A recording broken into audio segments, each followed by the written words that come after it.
नमस्कार दोस्तों आज हम प्रेजेंट पास्ट और फ्यूचर के परफेक्ट टेंसेस को सीईटी वीडियो और रीट 2026 के लिए तैयार कर रहे हैं, जिनके पीवाईक्यूज को सॉल्व करते वक्त पहले हम सीईटी के पीवाईक्यूज सॉल्व करेंगे, फिर वीडियो के, और फिर लास्ट में रीट के पीवाईक्यूज को सॉल्व करेंगे। लेकिन उससे पहले हम प्रेजेंट, पास्ट और फ्यूचर के परफेक्ट टेंसेस के सेंटेंस स्ट्रक्चर्स को समझेंगे और उनके यूजेस को फॉर्मूलों के साथ याद करेंगे, संकेत शब्दों से पहचानेंगे और एग्जाम्पल्स के साथ समझेंगे। अच्छा, आपको नोट्स बनाने की जरूरत नहीं है, क्योंकि इस पूरे मटेरियल को पढ़ाने के बाद इसकी मार्क्ड पीडीएफ मैं Telegram channel English my duty @YT पर डाल दूंगा, जहां से आप उसे डाउनलोड कर लीजिएगा। अच्छा देखिए, परफेक्ट का मतलब है कंप्लीट, यानी पूर्ण या पूरा। इसलिए प्रेजेंट, पास्ट और फ्यूचर के परफेक्ट टेंसेस में वे ही कार्य आते हैं जो वर्तमान, भूत या भविष्य के किसी निश्चित समय तक पूरे हो चुके हों। और कार्य के पूरे हो चुके होने को दर्शाने के लिए मेन वर्ब की थर्ड फॉर्म और हेल्पिंग वर्ब हैव काम आती है। अब हमारे एग्जाम्पल सेंटेंसेस की मेन वर्ब है विन, जो जीतने के कार्य को दर्शाती है। देखिए, ये है विन यानी जीतना, और ये इसकी 5 फॉर्म्स हैं जो सभी तरह के 12 टेंसेस में काम आती हैं। और ये है इसकी V3 या थर्ड फॉर्म, जिसे पास्ट पार्टिसिपल भी कहते हैं, जो सभी परफेक्ट टेंसेस में काम आती है, चाहे प्रेजेंट परफेक्ट हो या पास्ट परफेक्ट या फ्यूचर परफेक्ट। और इसे कहते हैं वन। वॉन कहना इसका गलत उच्चारण है। और परफेक्ट टेंसेस की हेल्पिंग वर्ब है हैव, और इसका अर्थ है रखना या पास होना। लेकिन ये अर्थ होता है जब ये एक मेन वर्ब की तरह काम करती है, और तब उसके ये 5 रूप होते हैं जो सभी तरह के 12 टेंसेस में काम आते हैं। लेकिन परफेक्ट टेंसेस में हैव एक हेल्पिंग वर्ब की तरह काम करती है और सेंटेंसेस के स्ट्रक्चर्स को बनाने में मेन वर्ब की पूरी मदद करती है। और तब हैव के ये 3 रूप काम आते हैं। ये हैज और हैव प्रेजेंट परफेक्ट में काम आते हैं, और हैड पास्ट परफेक्ट में काम आता है। देखिए, ये है हैव V1, जो इसका बेस या रूट फॉर्म यानी मूल रूप है, और ये प्रेजेंट परफेक्ट में प्लूरल सब्जेक्ट्स के साथ काम आता है। और ये हैज, जो V5 कहलाता है, ये प्रेजेंट परफेक्ट में थर्ड पर्सन सिंगुलर सब्जेक्ट्स के साथ काम आता है। और ये हैड या V2 पास्ट परफेक्ट में प्लूरल या सिंगुलर सभी सब्जेक्ट्स के साथ काम आती है, क्योंकि पास्ट में सिंगुलर के लिए कोई अलग रूप इसका नहीं होता। और फ्यूचर परफेक्ट में चूंकि फ्यूचर के टाइम को दर्शाने के लिए एक मॉडल हेल्पिंग वर्ब विल को इंट्रोड्यूस किया जाता है, जो सब्जेक्ट के तुरंत बाद और वर्ब स्ट्रक्चर में सबसे पहले आती है। और इस मॉडल हेल्पिंग वर्ब की यह खूबी होती है कि वो अपने बाद आने वाली किसी भी पहली वर्ब को उसका रूप नहीं बदलने देती। इसलिए ये परफेक्ट टेंसेस वाली हेल्पिंग वर्ब हैव अपने मूल रूप में ही रहती है। तो चाहे से सब्जेक्ट ऐसे हो जो प्लूरल वर्ब फॉर्म लेने वाले हो, या ऐसे हो जो सिंगुलर वर्ब फॉर्म लेने वाले हो, सबके साथ हेल्पिंग वर्ब का यही स्ट्रक्चर रहेगा फ्यूचर परफेक्ट में, विल हैव। अब जरा इन स्ट्रक्चर्स को समझते जाइए। देखिए, ये हमारे प्रेजेंट परफेक्ट के एग्जाम्पल सेंटेंसेस हैं, और ये पास्ट परफेक्ट के। ये कई सेंटेंसेस हैं, इन्हें आपको पढ़ना कैसे है? जैसे आई हैव वन, यानी मैं जीत चुका हूं। यू हैव वन, यानी तुम जीत चुके हो। और वी या दे या स्टूडेंट्स हैव वन, यानी हम या वे या विद्यार्थी जीत चुके हैं। अब इनमें ये आई और यू होते तो सिंगुलर हैं, लेकिन इनके साथ वर्ब की प्लूरल फॉर्म आती है। और वैसे यू सिंगुलर और प्लूरल दोनों होता है। और ये वी, दे और स्टूडेंट्स ये प्लूरल है, तो इनके साथ प्लूरल वर्ब फॉर्म आनी ही है। और कोई भी वर्ब अपने मूल रूप में प्लूरल ही मानी जाती है। अब देखिए, सेंटेंस के स्ट्रक्चर्स में जो भी चेंजेस आएंगे उन्हें ये हेल्पिंग वर्ब ही संभालेगी, और मेन वर्ब हमेशा अपनी थर्ड फॉर्म में अपनी ही जगह बनी रहेगी। अब जैसे मान लीजिए मुझे प्रेजेंट परफेक्ट से पास्ट परफेक्ट में आना है, तो ये देखिए ये हेल्पिंग वर्ब ने अपना रूप बदला। हैव से ये हो गई हैड, और मेन वर्ब अपने मूल रूप अपने उसी V3 में अपनी जगह बनी रही। अब ये देखिए कि पास्ट परफेक्ट में हमने देखा था कि सब्जेक्ट चाहे से प्लूरल वर्ब फॉर्म लेने वाले हो या सिंगुलर वर्ब फॉर्म लेने वाले हो, उनके साथ हेल्पिंग वर्ब हमेशा ये हेड ही रहेगी। ये दरअसल थर्ड पर्सन सिंगुलर होते हैं। ही, शी, इट ये प्रोनाउन है, और ये राम, सीता, अ कैट ये नाउन्स हैं। अब देखिए, जब सब्जेक्ट प्लूरल के बजाय सिंगुलर हो जाएगा, बहुवचन के बजाय एक वचन हो जाएगा, तो हेल्पिंग वर्ब अपना रूप बदलकर प्लूरल के बजाय आ जाएगी सिंगुलर में, और मेन वर्ब को कोई काम नहीं करना स्ट्रक्चर संबंधी। और चूंकि स्ट्रक्चर संबंधी सारा काम ये हेल्पिंग वर्ब करती है, तो अब आपको इसी में सारे चेंज नजर आएंगे। और चूंकि अब देखिए आगे देखते जाते हैं और सारे कॉन्सेप्ट्स, तो कहने का मतलब ये है कि चाहे वह जीत चुका हो, या राम जीत चुका है, या सीता जीत चुकी है, सबके लिए हैज वन, है ना। He has one, Ram has one, या शी और सीता हैज वन, सबके लिए। पर ये सिंगुलर है, इसलिए इनके लिए हैव से हो गया हैज। और सब्जेक्ट के बहुवचन या एक वचन के अनुसार सिर्फ प्रेजेंट परफेक्ट में चेंज होंगे। देखिए फ्यूचर परफेक्ट में कोई चेंज नहीं हो रहा था, इस विल के कारण ये हैव में ही रहे, और सब सारे सब्जेक्ट्स के लिए वो ही स्ट्रक्चर वर्ब का और हेल्पिंग वर्ब का, मेन वर्ब का तो हमेशा ही वही रहेगा। और हेल्पिंग वर्ब में जो चेंज आते हैं स्ट्रक्चर बनाने के लिए, वो भी इसमें नहीं होगा, चाहे कोई सा भी सब्जेक्ट हो। तो सब्जेक्ट के अनुसार मैंने बताया चेंज किस में हुआ, सिर्फ प्रेजेंट परफेक्ट में। पास्ट परफेक्ट में भी ये चेंज नहीं हुआ था। देखिए सभी सब्जेक्ट्स वो ही हेड। चलिए अब ये हमने देख ही लिया था कि मेन वर्ब की थर्ड फॉर्म काम आती है हर परफेक्ट टेंस में, चाहे प्रेजेंट परफेक्ट हो, पास्ट परफेक्ट हो या फ्यूचर परफेक्ट हो। और ये देखिए हेल्पिंग वर्ब सिर्फ हैव से हैज, कर्ता बहुवचन या एक वचन होने पे ये बदलाव सिर्फ प्रेजेंट परफेक्ट में आ रहा है। देखिए पास्ट परफेक्ट में नहीं आया, एक ही, ठीक है, और फ्यूचर परफेक्ट में विल के कारण नहीं आया, हैव की हैव ही रही। अब जरा देखिए कि मान लीजिए मुझे क्वेश्चन बनाना है, तो अब फिर स्ट्रक्चर संबंधी परिवर्तन होंगे, तो कौन संभालेगा, हेल्पिंग वर्ब। और इसीलिए जो वर्ब का फ्रेज होता है, वाक्यांश या शब्द समूह, उसमें हेल्पिंग वर्ब को पहले रखा जाता है, क्योंकि उसे स्ट्रक्चर संबंधी क्वेश्चन बनाने के लिए या नेगेटिव बनाने के लिए काम करना है। और मेन वर्ब सबसे लास्ट में आती है वर्ब फ्रेज में। अब जब क्वेश्चन बनाना होता है तो हम सब्जेक्ट और वर्ब, हेल्पिंग वर्ब और वर्ब इसमें दोनों है, तो सब्जेक्ट और वर्ब का जो सामान्य क्रम होता है, घोषणात्मक यानी डिक्लेरेटिव सेंटेंसेस, चाहे पॉजिटिव हो चाहे नेगेटिव, उनमें यही क्रम रहता है, सामान्य क्रम, सब्जेक्ट देन वर्ब, सबसे पहले सब्जेक्ट उसके जस्ट बाद वर्ब। तो इस क्रम को मुझे पलटना होता है, क्योंकि मुझे एक नए तरह का सेंटेंस बनाना है, और वो है क्वेश्चन सेंटेंस, इंटरोगेटिव। तो इस क्वेश्चन सेंटेंस को बनाने के लिए इस क्रम को मुझे पलटना होगा, और जब क्रम को पलटना होगा तो उस पलटाव संबंधी काम कौन करेगा, हेल्पिंग वर्ब।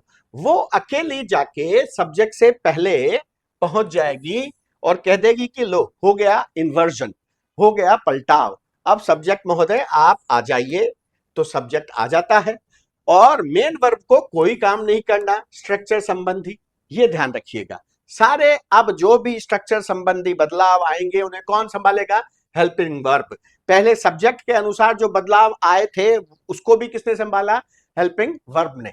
अब ये तो बन गया मेरा बेसिक क्वेश्चन, यस या नो आंसर वाला क्वेश्चन। बेसिक क्वेश्चन होता है क्या वाला? कि क्या मैं जीत चुका हूं, यानी हाँ या नहीं में इनका आंसर हो सकता है। तो उसके लिए बेसिक क्वेश्चन स्ट्रक्चर जो है कि हेल्पिंग वर्ब को सब्जेक्ट से पहले ला दो, बस।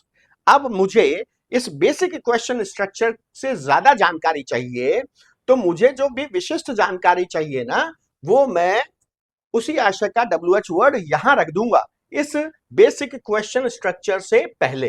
तो मुझे इससे पहले जो भी चाहिए जानकारी वो रख देनी है। देखिए ये बेसिक क्वेश्चन मेरा स्ट्रक्चर बन गया था, और अब उससे पहले मैंने रख दिया हाउ। तो मुझे इससे ये क्वेश्चन मिल जाएगा कि मैं कैसे जीत चुका हूं। यहां तक तो क्या था? क्या मैं जीत चुका हूं।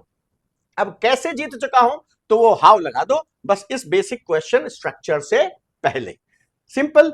अब मुझे पूछना है कौन कौन जीत चुके हैं, तो देखिए ये मैंने लगा दिया हु ऑल। लेकिन यहां ये ध्यान रखिएगा कि हु चूंकि एक इंट्रोगेटिव प्रोनाउन है, यानी प्रश्नवाचक सर्वनाम, और सब्जेक्ट जो होते हैं वो या तो नाउन होते हैं या प्रोनाउन होते हैं। हमने अभी देखा ही शी इट प्रोनाउन थे, आई यू वी दे प्रोनाउन थे। तो ये हु, व्हाट, विच और हुज ये भी प्रोनाउन यानी सर्वनाम होते हैं और सब्जेक्ट की तरह काम कर सकते हैं। इसलिए देखिए यहां हु ऑल खुद सब्जेक्ट बन गया, और उसके बाद ये वर्ब वाला स्ट्रक्चर आ गया, helping verb then main verb. तो आपको यूं लगेगा जैसे सब्जेक्ट और वर्ब के क्रम में पलटाव तो हुआ ही नहीं। तो ये क्यों नहीं हुआ? क्योंकि इस क्वेश्चन वर्ड ने खुद ही सब्जेक्ट की तरह काम कर डाला। देखिए इस तरह का कोई और सब्जेक्ट मुझे लाने की जरूरत पड़ी क्या इस क्वेश्चन में? नहीं पड़ी। जबकि इस क्वेश्चन में मुझे इनकी जरूरत पड़ी थी, क्योंकि ये इंट्रोगेटिव एडवर्बियल्स हैं, यानी प्रश्नवाचक क्रिया विशेषण। ये खुद सब्जेक्ट नहीं बन सकते, क्योंकि क्रिया विशेषण सब्जेक्ट यानी कर्ता नहीं बन सकता। या तो कर्ता होगा संज्ञा या होगा सर्वनाम। ये सर्वनाम है इसलिए सब्जेक्ट बन गया। और हु चूंकि सिंगुलर होता है बाय नेचर, इसलिए मुझे ऑल को साथ रखना पड़ा कि हु ऑल हैव वन, क्योंकि मुझे हैव के साथ आपको स्ट्रक्चर समझाना है। जब मुझे यहाँ हैज के साथ समझाना होगा ना, तो मैं इस ऑल को नहीं लगाऊंगा, सिर्फ हु लगा के काम मेरा चल जाएगा कि हु हैज वन, कौन जीत चुका है, और यहाँ है कौन कौन जीत चुके हैं। चलिए अब देखिए मुझे बनाना है नेगेटिव। तो मैंने कहा था कि नेगेटिव भी एक घोषणात्मक या डिक्लेरेटिव सेंटेंस है। तो वो एक ही प्रकार के सेंटेंस है, दोनों नेगेटिव और पॉजिटिव, उनका एक ही ग्रुप है, डिक्लेरेटिव घोषणात्मक। तो उस वाक्य में भी वही सब्जेक्ट और वर्ब का सामान्य क्रम नहीं बदलता। तो देखिए ये सब्जेक्ट और ये वर्ब, लेकिन मुझे बनाना है नेगेटिव। तो काम कौन करेगा? Helping verb. तो हेल्पिंग वर्ब अपने आप में नॉट लगवाएगी। तो ये नॉट हेल्पिंग वर्ब में लगता है। तो इसी को शॉर्ट में अगर मुझे बोलना है तो हम इस तरह बोल देते हैं, हैवंट। ठीक है, तो ये बन गया मेरा नेगेटिव कि मैं नहीं जीत चुका हूं। तो किसने काम किया? हेल्पिंग वर्ब ने, उसने नॉट लगवाया। चलिए अब मुझे अगर इसका क्वेश्चन बनाना है, इस नेगेटिव का क्वेश्चन बनाना है, तो सोचिए जरा मुझे क्या करना होगा। बस क्रम को पलट दो। ये जो हेल्पिंग वर्ब है ये उठ के यहां चली आएगी और ये एक क्वेश्चन बना लेगी। वो नेगेटिव भी होगा और क्वेश्चन भी होगा। तो वो क्या कहेगा कि मैं नहीं जीत चुका हूं। ये तो अभी तक तो नेगेटिव ही है। अब देखिए आगे आएगा वो कि वो नेगेटिव का भी क्वेश्चन बन गया। देखिए क्या मैं नहीं जीत चुका हूं, है ना? ये देखिए हैवंट आई वन। इस हैव को मैं बस, ये जो यहां था ना आई हैव नॉट वन, तो मैं उस हैव को बस पहले ले आया। ये देखिए ये मैंने हैव को पहले रख के ये सारा काम कर लिया। क्यों? क्योंकि बस हेल्पिंग वर्ब को ही तो सब्जेक्ट से पहले लाना है क्वेश्चन बनाने के लिए। तो ये आ गया हैव आई नॉट वन। और अगर हैव और नॉट को साथ रखना है तो ये हैवंट पूरा का पूरा यहां चला जाएगा। क्यों? क्योंकि इस हैव को, हेल्पिंग वर्ब को तो आना ही पड़ेगा इन्वर्जन करने के लिए, क्रम के पलटाव के लिए, क्वेश्चन बनाने के लिए। तो ये पूरा का पूरा यहां आएगा, क्योंकि नॉट का कोई काम नहीं है क्वेश्चन बनाने में, वो अपनी जगह रहेगा अगर अकेला रहना है। साथ रहना है तो उसे उठ के यहाँ हैव के पास आना पड़ेगा। तो ये हो गया हैवंट आई वन या हैव आई नॉट वन, क्या मैं नहीं जीत चुका हूं। अब मुझे अगर इस नेगेटिव बेसिक क्वेश्चन में कोई विशिष्ट जानकारी चाहिए तो उसी आशय का WH वर्ड मैं यहां लगा दूंगा। हाउ भी WH वर्ड ही होता है ना, कंफ्यूज मत हो जाइएगा कि यार ये तो HW है ना। चलिए अब देखिए, how have I not won या हाउ हैवंट आई वन, मैं कैसे नहीं जीत चुका होगा, जीत चुका हूं, चुका होगा वो फ्यूचर परफेक्ट में आ जाएगा। देखिए वही, क्या मैं नहीं जीत चुका हूं, मैं कैसे नहीं जीत चुका हूं, ठीक है, नहीं भी आ गया और क्वेश्चन भी आ गया और WH वाला क्वेश्चन है। यहां जो है ये यस नो आंसर वाला क्वेश्चन है, नेगेटिव और यस नो, यहां नेगेटिव और विशिष्ट जानकारी। तो उसके लिए मैंने ये जो यस नो वाला जो क्वेश्चन फॉर्मेट मेरा बना था उससे पहले विशिष्ट जानकारी चाहने वाला WH वर्ड लगा दिया बस। अब देखिए, जब सिंगुलर सब्जेक्ट होंगे तो हैव बदल रहा था अपना हैज में। अब उन्हीं सारे स्ट्रक्चर्स को वापस से रिवाइज कीजिए कि जब मुझे क्वेश्चन बनाना है तो क्या करना होगा, हेल्पिंग वर्ब आएगी सब्जेक्ट से पहले और ये मेरा बन गया क्वेश्चन। तो ये था वह जीत चुका है और ये हो गया क्या वह जीत चुका है, बन गया क्वेश्चन, इन्वर्जन कर दिया। मेन वर्ब को काम नहीं करना, वो थर्ड फॉर्म में बनी रहेगी सभी परफेक्ट टेंसेस में अपनी की अपनी जगह। अब अगर मुझे, ये तो यस नो आंसर वाला हो गया कि क्या वह जीत चुका है या क्या वह जीत चुकी है, मुझे चाहिए विशिष्ट जानकारी, यार वो कैसे जीत चुकी है। तो उसको बस मुझे इससे पहले, ये बेसिक क्वेश्चन स्ट्रक्चर बन गया, इससे पहले मुझे वो विशिष्ट जानकारी चाहने वाला जो भी वर्ड है मेरा, जो भी why has she one, how has she one, when has she one, जो भी चाहिए मुझे यहां रख देना है, जो भी मुझे विशिष्ट जानकारी चाहिए, क्योंकि मेरा क्वेश्चन वाला स्ट्रक्चर बन चुका है जिसमें मैंने हेल्पिंग वर्ब को सब्जेक्ट से पहले रख दिया है। अब मैं चाहे यहां हाउ हैज शी वन, वह कैसे जीत चुकी है, व्हेन हैज शी वन, वो कब जीत चुकी है, वेयर हैज शी वन, वो कहां जीत चुकी है, तो जो भी मुझे चाहिएगा ना मैं यहां रख दूंगा बस, कुछ नहीं करना, बेसिक क्वेश्चन स्ट्रक्चर मैंने बना लिया है। चलिए अब ये देखिए, अगर मुझे पूछना है कौन जीत चुका है तो ये हो गया हु हैज वन, और हु चूंकि बाय डिफॉल्ट सिंगुलर माना जाता है तो ये हैज, यहां मुझे और कुछ नहीं लगाना, तो हु हैज वन, कौन जीत चुका है। और इसमें देखिए ये पलटाव नहीं हुआ, क्यों, क्योंकि ये खुद सब्जेक्ट बन गया, इस तरह के किसी सब्जेक्ट की इसको जरूरत नहीं पड़ी। चलिए अब देखिए, नेगेटिव बनाना है तो इसी हैज में बस नॉट लगा दो, सिंपल। अब इसका क्वेश्चन बनाना है तो मैं क्या करूंगा, इसे उठा के यहां रख दूंगा, तो वो एक बेसिक क्वेश्चन बन जाएगा यस या नो आंसर वाला। अभी क्या है, सिर्फ नेगेटिव है कि वह नहीं जीत चुका है, तो ही हैज नॉट वन या ही हैजंट वन। अब इस नेगेटिव का क्वेश्चन बनाना है तो उस हेल्पिंग वर्ब को ये मैं पहले ले आया, देखिए, और ये बेसिक क्वेश्चन स्ट्रक्चर मेरा वापस से बन गया कि हैज ही नॉट वन, और नॉट को साथ रखना है तो ये यहां आएगा हैजंट ही वन, ठीक है। और फिर जो भी विशिष्ट जानकारी चाहिए उसी आशय का WH वर्ड, मैं ये देखिए यहां इस बार मैं लाया हूं वाई, तो why has he not won, या नॉट को साथ रखना है तो वाई हैजंट ही वन, यानी वह क्यों नहीं जीत चुका है, उसे जीतना चाहिए था। चलिए अब मुझे बनाना है पास परफेक्ट, और पास परफेक्ट बनाने के लिए भी स्ट्रक्चर में परिवर्तन होगा, तो कौन करेगा, हेल्पिंग वर्ब है, वो हेड में बदलेगी। मेन वर्ब हमेशा आप उसी रूप में थर्ड फॉर्म में बनी रहेगी, अपनी जगह ही बनी रहेगी, इसे स्ट्रक्चर संबंधी काम से मतलब ही नहीं है। तो अच्छा, इसमें एक और ये देखिए आसानी के, सभी सब्जेक्ट्स के साथ हैड ही आएगा हेल्पिंग वर्ब, ठीक है। तो आई हैड वन या ही हैड वन, सबके लिए वही हैड वन, के मैं जीत चुका था या वह जीत चुका था या वे जीत चुके थे, सभी के लिए वही we had won, I had won, he had won, सबके लिए हैड वन। अब इसी को क्वेश्चन में बदलना है तो कौन काम करेगा क्वेश्चन में बदलने के लिए, हेल्पिंग वर्ब, वो सब्जेक्ट से पहले आएगी, तो ये हो जाएगा हैड आई वन, यानी हेड पहले उसके बाद सब्जेक्ट, और उसको तो काम करना ही नहीं है मेन वर्ब को, वो अपनी जगह रहेगी, तो ये हो गया हैड और ये सारे सब्जेक्ट्स आ गए और ये 1 अपनी जगह। तो ये एक बेसिक क्वेश्चन बन गया, यस या नो आंसर चाहने वाला। क्या वाला? कि क्या मैं जीत चुका था, हाँ, क्या वह जीत चुका था, क्या हम जीत चुके थे। और अब इसी को विशिष्ट जानकारी मुझे चाहिए, तो उसी आशय का WH वर्ड हाउ में लगा दूंगा। अगर मुझे कैसे पूछना है कि मैं कैसे जीत चुका था, और ये WH वर्ड ही होता है हाउ भी, है ना, कंफ्यूज मत होइएगा। तो इसको बस इस बेसिक क्वेश्चन स्ट्रक्चर से पहले लगा दो, तो ये बन गया बेसिक, ये वाला बन गया विशेष जानकारी वाला। और अगर मुझे हु पूछना है तो ये हो गया हु हैड वन। और इसमें देखिए सब्जेक्ट और वर्ब में क्रम में भी पलटाव नहीं आपको नजर आएगा, क्योंकि खुद ही सब्जेक्ट का काम कर लेता है। देखिए इस तरह की किसी सब्जेक्ट की इसे जरूरत ही नहीं पड़ी, खुद ही सब्जेक्ट हो गया।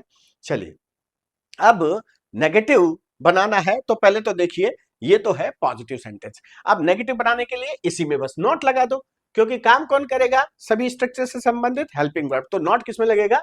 हेल्पिंग वर्ब में। देखिए ये लग गया उसमें नॉट। क्रम नहीं बदलता, बस बदलाव किसमें हुआ? ये नॉट एक्स्ट्रा चीज आ गई नेगेटिव बनाने के लिए। क्रम वही सब्जेक्ट और वर्ब। तो had not, I had not one, यानी मैं नहीं जीत चुका था। और इसी को शॉर्ट में बोल दिया जाएगा हैडंट।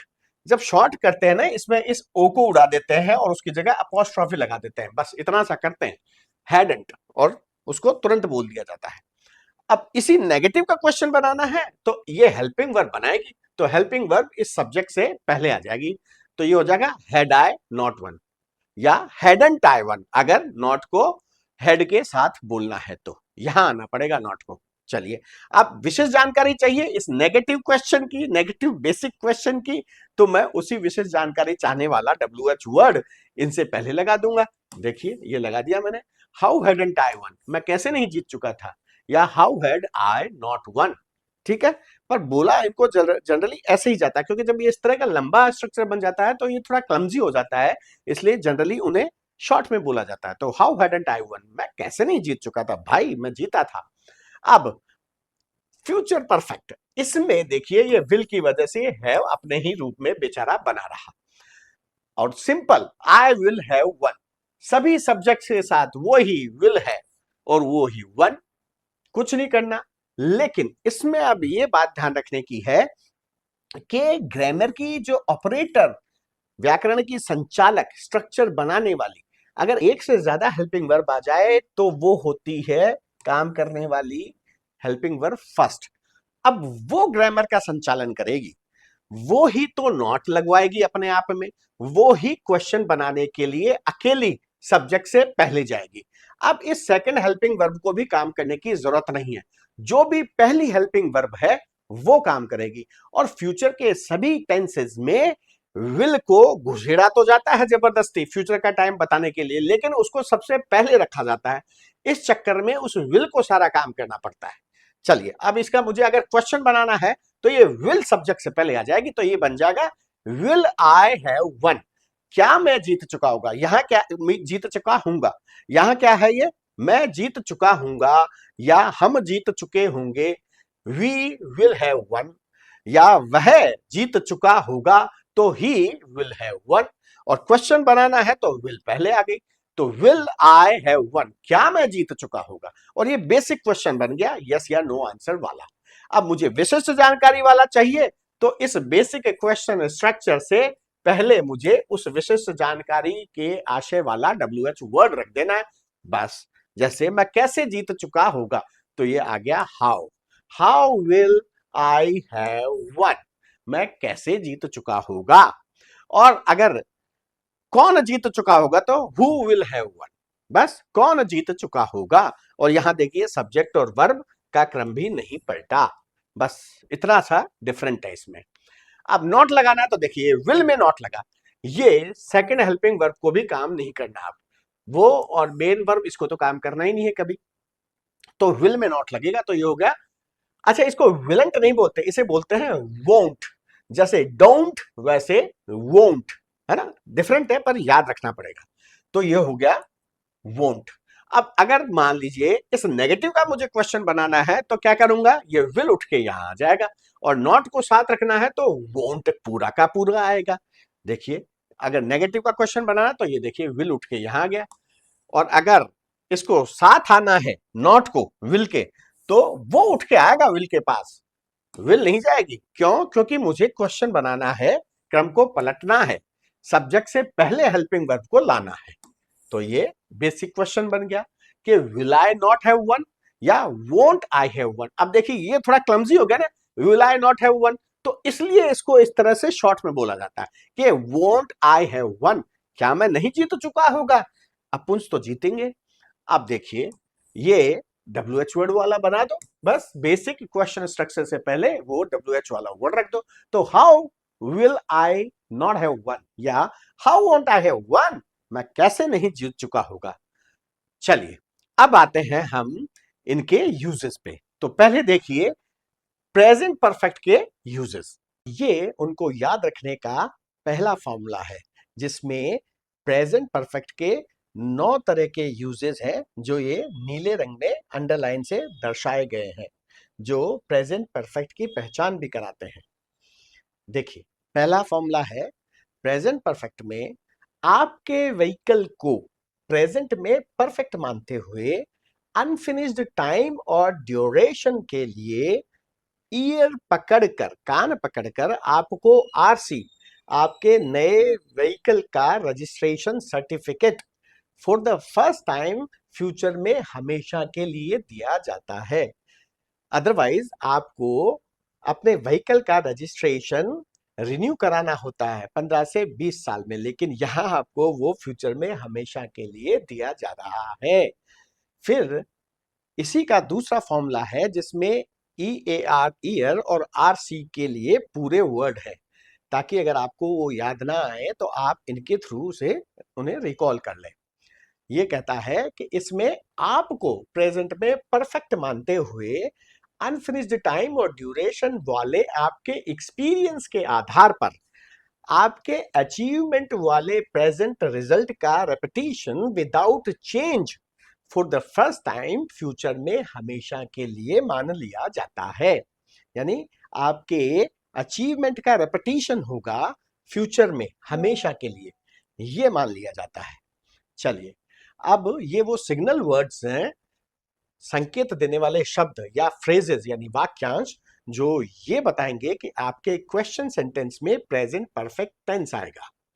देखिए ये है नेवर और एवर, जो आपके जिंदगी भर के अनुभवों को, एक्सपीरियंसेस को बताने वाले वाक्यों में आएंगे, और ये वाक्य के बीच में आएंगे और जनरली हेल्पिंग वर्ब और मेन वर्ब के बीच में आएंगे।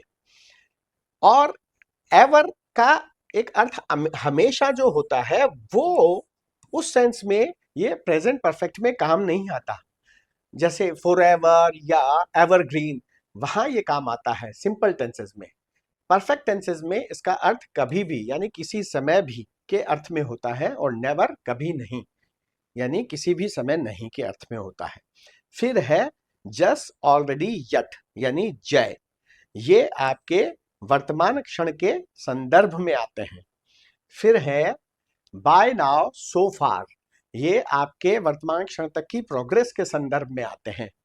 ये रिसेंटली, ये भी वर्तमान क्षण के संदर्भ में आता है।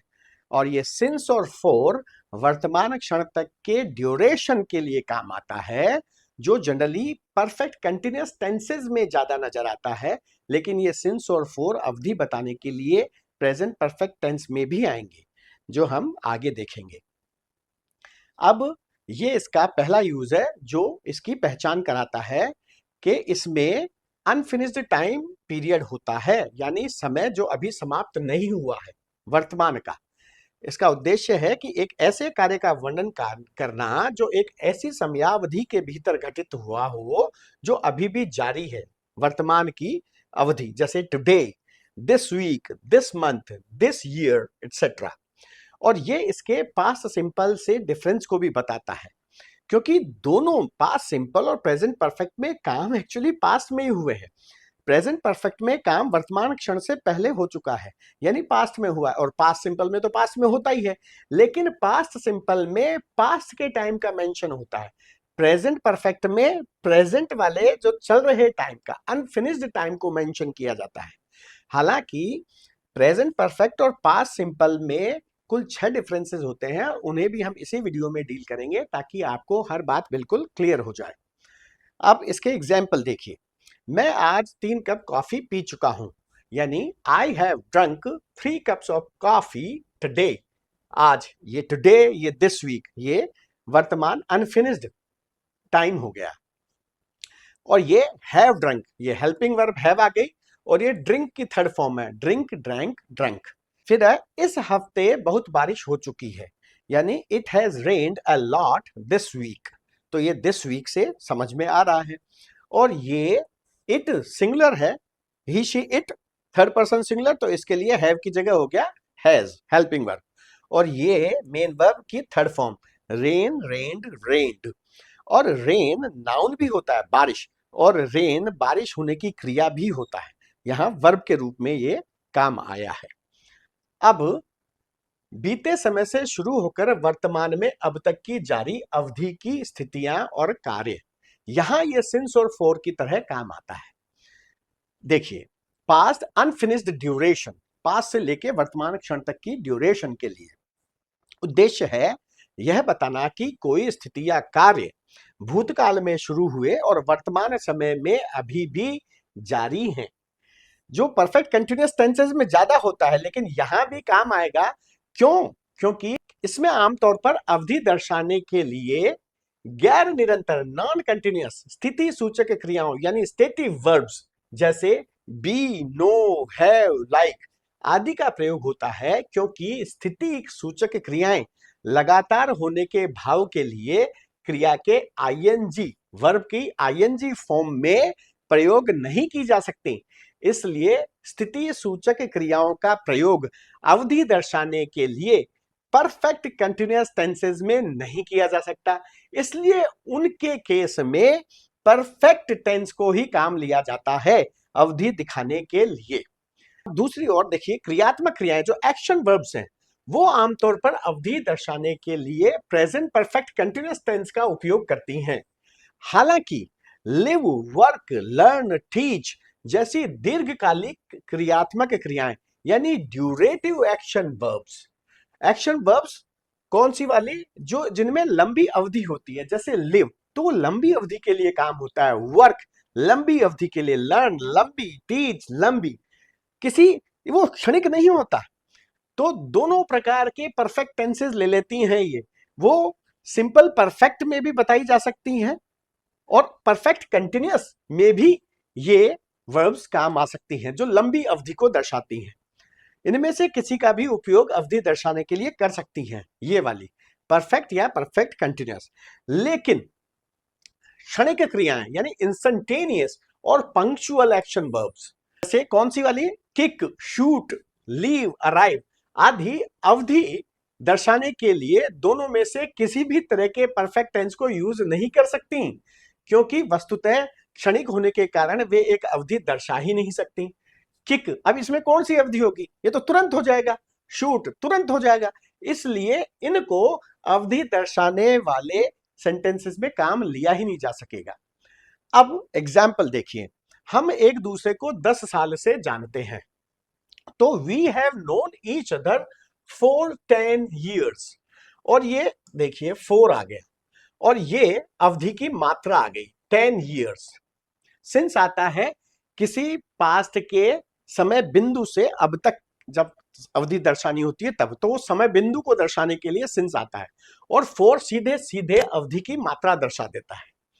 तो वी हैव नोन, ये हेल्पिंग वर्ब, और नो, न्यू, नोन, तो we have known each other for 10 years, हम एक दूसरे को 10 साल से जानते हैं, और इसका यह मतलब है कि हम अभी भी एक दूसरे को जानते हैं, है ना, वर्तमान में भी ये है जारी, ठीक है। पर ये नो स्टेटिव वर्ब है, इसलिए नो ने यूज किया किसका, परफेक्ट टेंस का। परफेक्ट कंटिन्यूअस टेंस में ये अवधि नहीं दिखा पाएगी, नो, नोइंग नहीं हो पाएगा, वी हैव बीन नोइंग नहीं हो पाएगा, क्योंकि ये एक स्टेटिव वर्ब है नो। उसका अर्थ ये भी है कि वो आज भी एक डॉक्टर, यानी उसके डॉक्टर होने का कार्य आज भी जारी है, कंटिन्यूअस है, लेकिन होने की जो वर्ब है वो होती है बी, और ये उसी बी वर्ब की थर्ड फॉर्म है, बी, वॉज, बिन।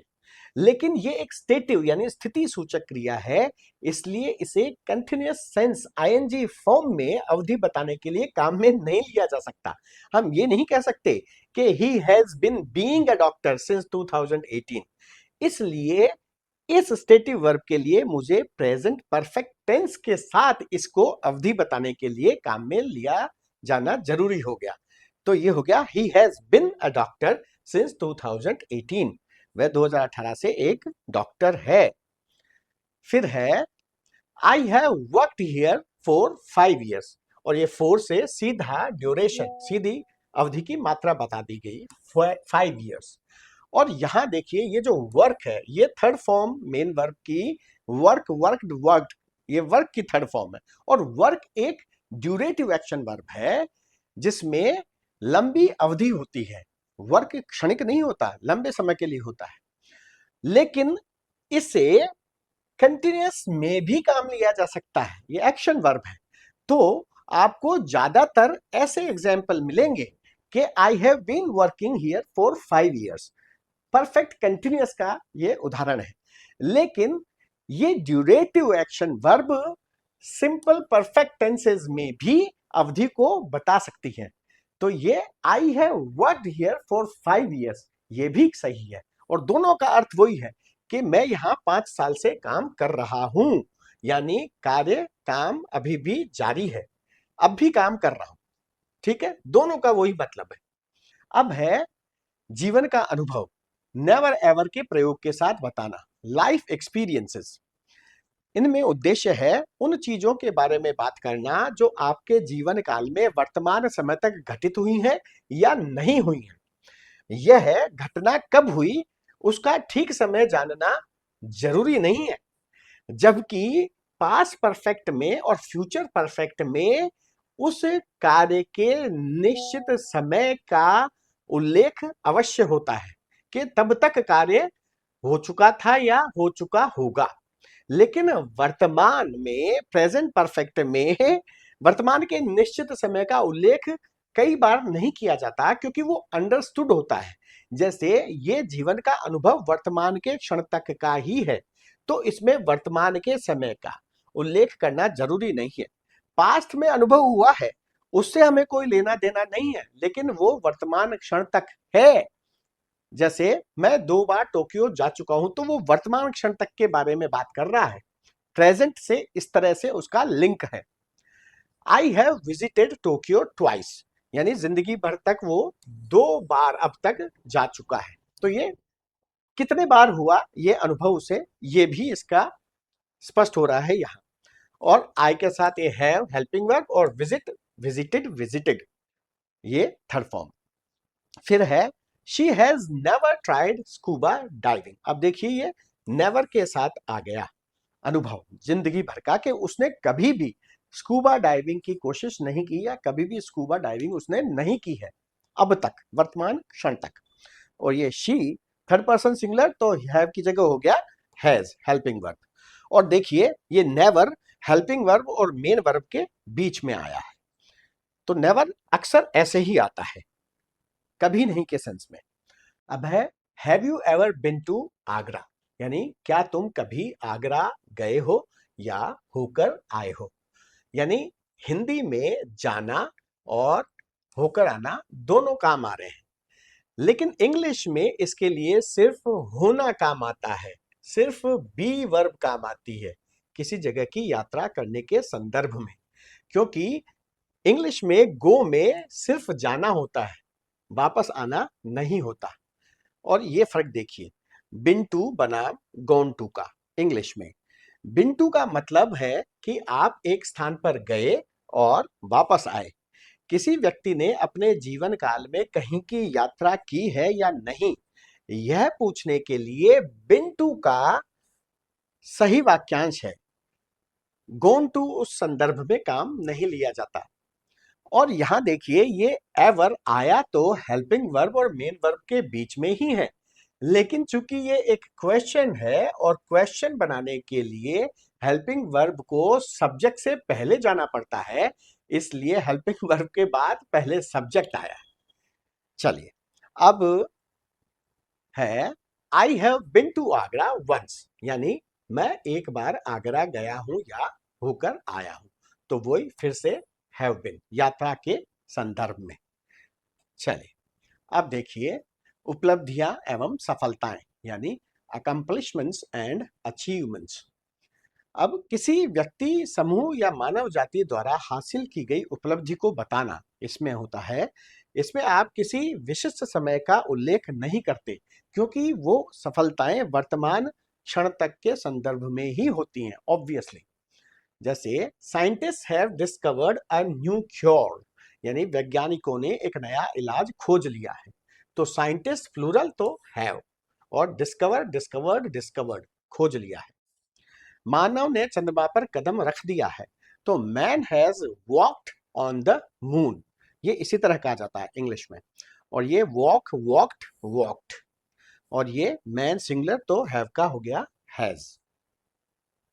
अब है प्रेजेंट रिजल्ट और रेलेवेंस, यानी वर्तमान परिणाम या प्रासंगिकता। यानी इसमें कार्य के वर्तमान क्षण तक पूरे हो चुके होने का वर्तमान क्षण में परिणाम भी नजर आएगा।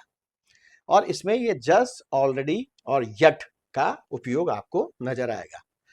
इसमें उद्देश्य है हाल ही में पूरे हुए एक ऐसे कार्य को व्यक्त करना जो वर्तमान स्थिति को सीधे प्रभावित करता है या उसकी व्याख्या करता है। तो इसमें परिणाम, वर्तमान के परिणाम के अलावा वर्तमान के समय का उल्लेख भी है।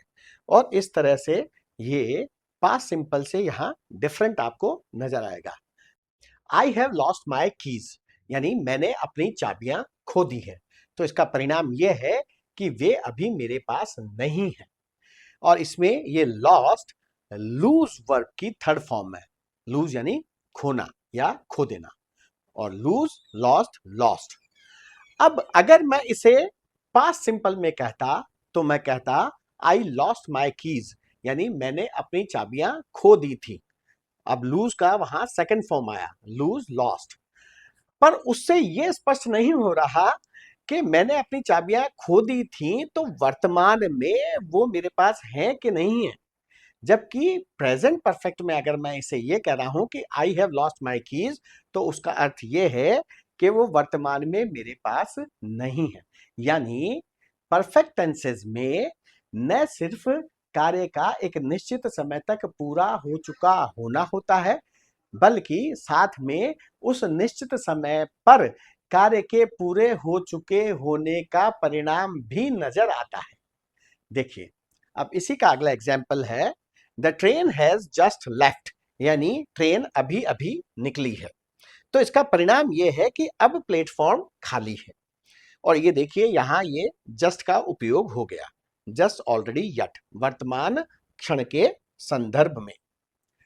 अब है repetition up to the present, यानी वर्तमान समय तक किसी कार्य का दोहराया जाना।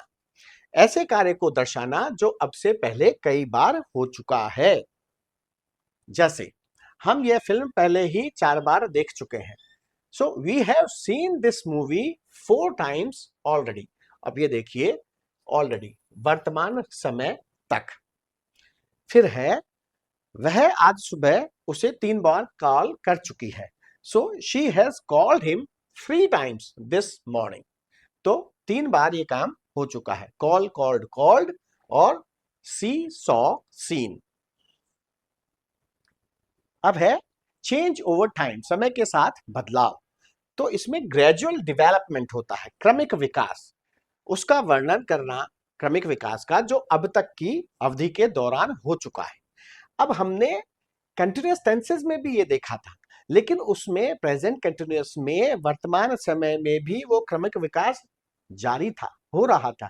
और यहां वो क्रमिक विकास पूरा हो चुका है। ये परफेक्ट टेंस है, वर्तमान क्षण तक कार्य पूरा हो चुका है। जैसे your English has improved immensely since last year, यानी पिछले साल से आपकी अंग्रेजी में बहुत जबरदस्त सुधार हुआ है या हो चुका है। और ये since last year, point in time, last year, has improved, improve, improved, improved. The company has grown from a small startup into a global brand. अब तक has grown, grow, grew, grown, third form. Company singular has, English singular has. फिर है it is the first time pattern, यानी यह पहली बार है वाला sentence pattern. अब उसमें तो कार्य कितनी बार हुआ वो था, और इसमें कार्य कौन सी बार हुआ ये है, और कार्य कौन सी बार हुआ ये विशिष्ट हो जाता है, इसलिए उसके साथ यहां द लगता है। इसमें आपके अनुभव को इस नजरिए से देखना है कि आपकी जिंदगी में वह कौन सी बार हुआ है, कितनी बार नहीं, कौन सी बार। This is the first time I have ever eaten a dark chocolate, यानी यह पहली बार है जब मैंने डार्क चॉकलेट खाई है। और ये देखिए यहां ये हेल्पिंग वर्ब और मेन वर्ब के बीच में एवर आ गया, और द फर्स्ट टाइम तो ये द साथ आया।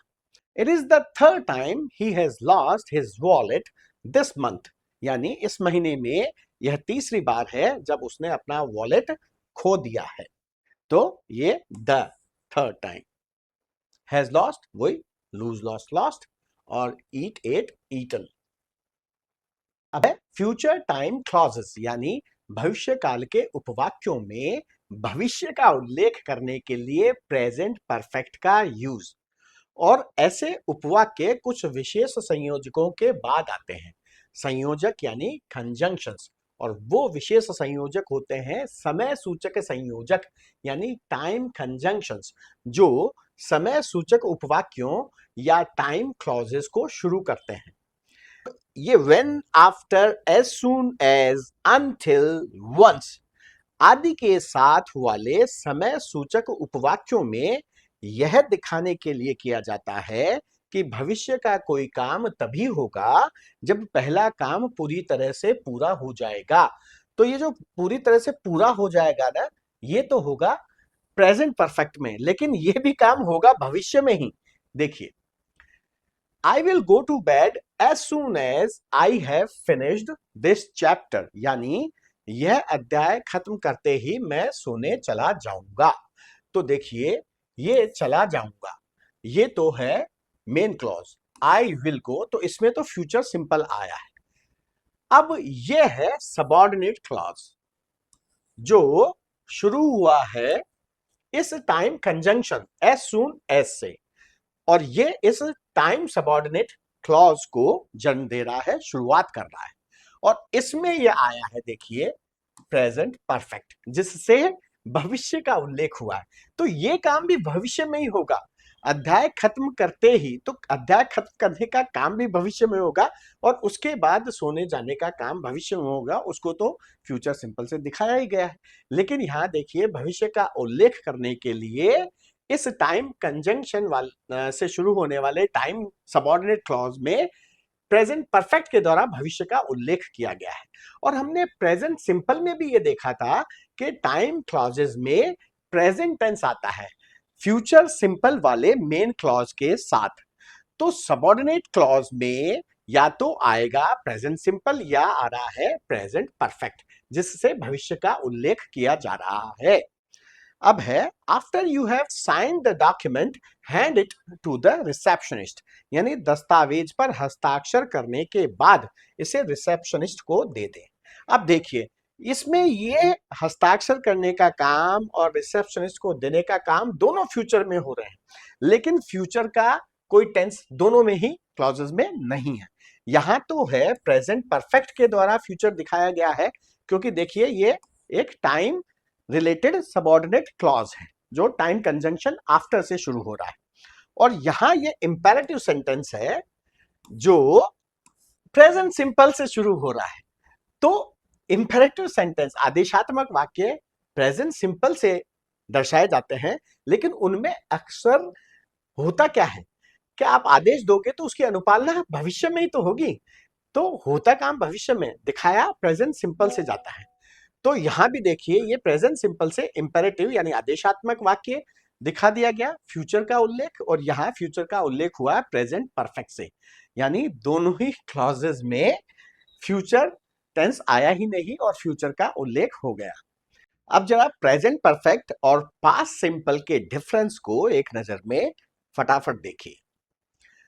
ये 6 तरह के डिफरेंसेस होते हैं प्रेजेंट परफेक्ट और पास्ट सिंपल में, और उनके ये 2 फॉर्मूले हैं याद रखने के कि प्रेजेंट परफेक्ट में लिविंग सब्जेक्ट के अनफिनिश्ड टाइम और ड्यूरेशन वाले एक्सपीरियंस और प्रेजेंट रिजल्ट की न्यूज होती है, और दूसरा है प्रेजेंट परफेक्ट में लिविंग सब्जेक्ट के अनफिनिश्ड टाइम और ड्यूरेशन वाले ईयर की न्यूज होती है, और इसमें ये ए नहीं है, बस ईयर उसमें था, इसमें ए नहीं है, यानी इसमें ई और आर एक्सपीरियंस और प्रेजेंट रिजल्ट ही है। अब इसमें ये 2 चीजें डिफरेंट आ गई प्रेजेंट परफेक्ट से, उसके फॉर्मूले से, बाकी 4 चीजें सेम। अब जरा देखते जाइए कि कैसे पास्ट में तो सब कुछ पास्ट में हो चुका होगा या फिनिश हो चुका होगा, जबकि प्रेजेंट में वो वर्तमान में होगा, या तो टाइम है, चाहे ड्यूरेशन है, चाहे सब्जेक्ट करता, कुछ भी हो, वो प्रेजेंट में भी होगा और वो पास्ट में ही रह जाएगा। देखिए, पहला है डेड वर्सेस लिविंग सब्जेक्ट। तो यहां देखिए, ये पास्ट सिंपल में जो सब्जेक्ट यानी करता है वो खत्म हो जाएगा, जबकि प्रेजेंट परफेक्ट में वो जीवित रहेगा। देखिए, चूंकि प्रेजेंट परफेक्ट को प्रेजेंट से संबंध की आवश्यकता होती है, इसलिए वाक्य के विषय या कर्ता का जीवित होना आवश्यक है ताकि वो वर्तमान में और काम कर सके। जैसे विलियम शेक्सपियर ने बहुत सारे नाटक लिखे थे, ये पास्ट सिंपल है और ये विलियम शेक्सपियर मर चुका है। William Shakespeare wrote many plays, write wrote wrote, past simple. Finished life, मर चुका है कर्ता। यहां देखिए ongoing life, present perfect.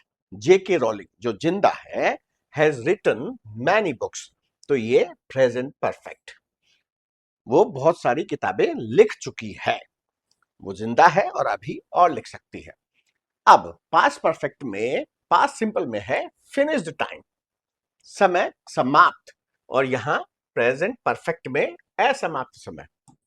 देखिए, यह सबसे पक्का नियम है, अगर समय अवधि समाप्त हो गई तो आपको पास्ट सिंपल का उपयोग करना है, और अगर समय अवधि अभी भी चल रही है तो आपको प्रेजेंट परफेक्ट का उपयोग करना है।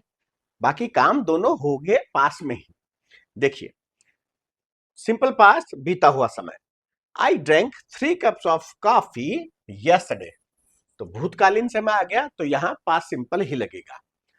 लेकिन अगर मान लीजिए वर्तमान समय अनफिनिश्ड टाइम है, तो ये हो गया प्रेजेंट परफेक्ट में कि I have drunk 3 cups of coffee today. ये drink, drank, drunk, third form V3, और ये हेल्पिंग वर्ब हैव, और उसमें ये second form drank, past simple. चलिए, अब है अदर फिनिश्ड टाइम वर्ड्स, जो इस तरह के सेंटेंसेस में आ सकते हैं, जैसे लास्ट वीक, इन 2023, 26 चल रहा है, खत्म। 5 minutes ago, when I was a child, finish time. और ये है अदर अनफिनिश्ड टाइम वर्ड्स, जैसे दिस वीक, दिस ईयर, यानी वो यह वाला तो वो अभी जारी है। सो फार, अब तक, अप टू नाउ, अब तक, तो ये वर्तमान में जारी समय है, अनफिनिश्ड टाइम है। अब इसी तरह पास्ट सिंपल में फिनिश्ड ड्यूरेशन होती है, समाप्त, और इसमें अनफिनिश्ड ड्यूरेशन होती है, अब तक की अवधि। देखिए, और इन दोनों में अवधि बताने के लिए फोर शब्द का प्रयोग होगा, लेकिन फोर शब्द का प्रयोग दोनों टेंसेस के साथ किया जा सकता है, लेकिन यह समय रेखा के अर्थ को पूरी तरह बदल देता है। वहां फोर का अर्थ कुछ और होगा, यहां फोर का अर्थ कुछ और होगा। जैसे I lived in Tokyo for 5 years, ये लिव्ड पास्ट सिंपल, लेकिन ये फोर यहां अर्थ देता है के लिए, कि मैं 5 साल के लिए टोक्यो में रहा था, या मैं 5 साल के लिए न भी लगाओ तो मैं 5 साल टोक्यो में रहा था, ये हो गया पास्ट सिंपल। लेकिन अगर मैं इसे कहूं I lived in Tokyo for 5 years, तो इस फोर का मतलब है कि 5 साल से रह रहा हूं, यानी I have lived in Tokyo for 5 years, मतलब मैं 5 साल से टोक्यो में रह रहा हूं, यानी अब भी वो वहीं रहता है, जबकि वहां वो अब नहीं रहता, पास्ट में ही रह गया ड्यूरेशन, और यहां वर्तमान तक जारी है।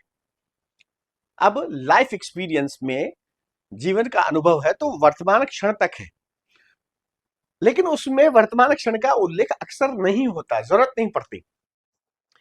अनिर्धारित समय है, जरूरत ही नहीं पड़ेगी उसको, निर्धारित अक्सर नहीं किया जाएगा।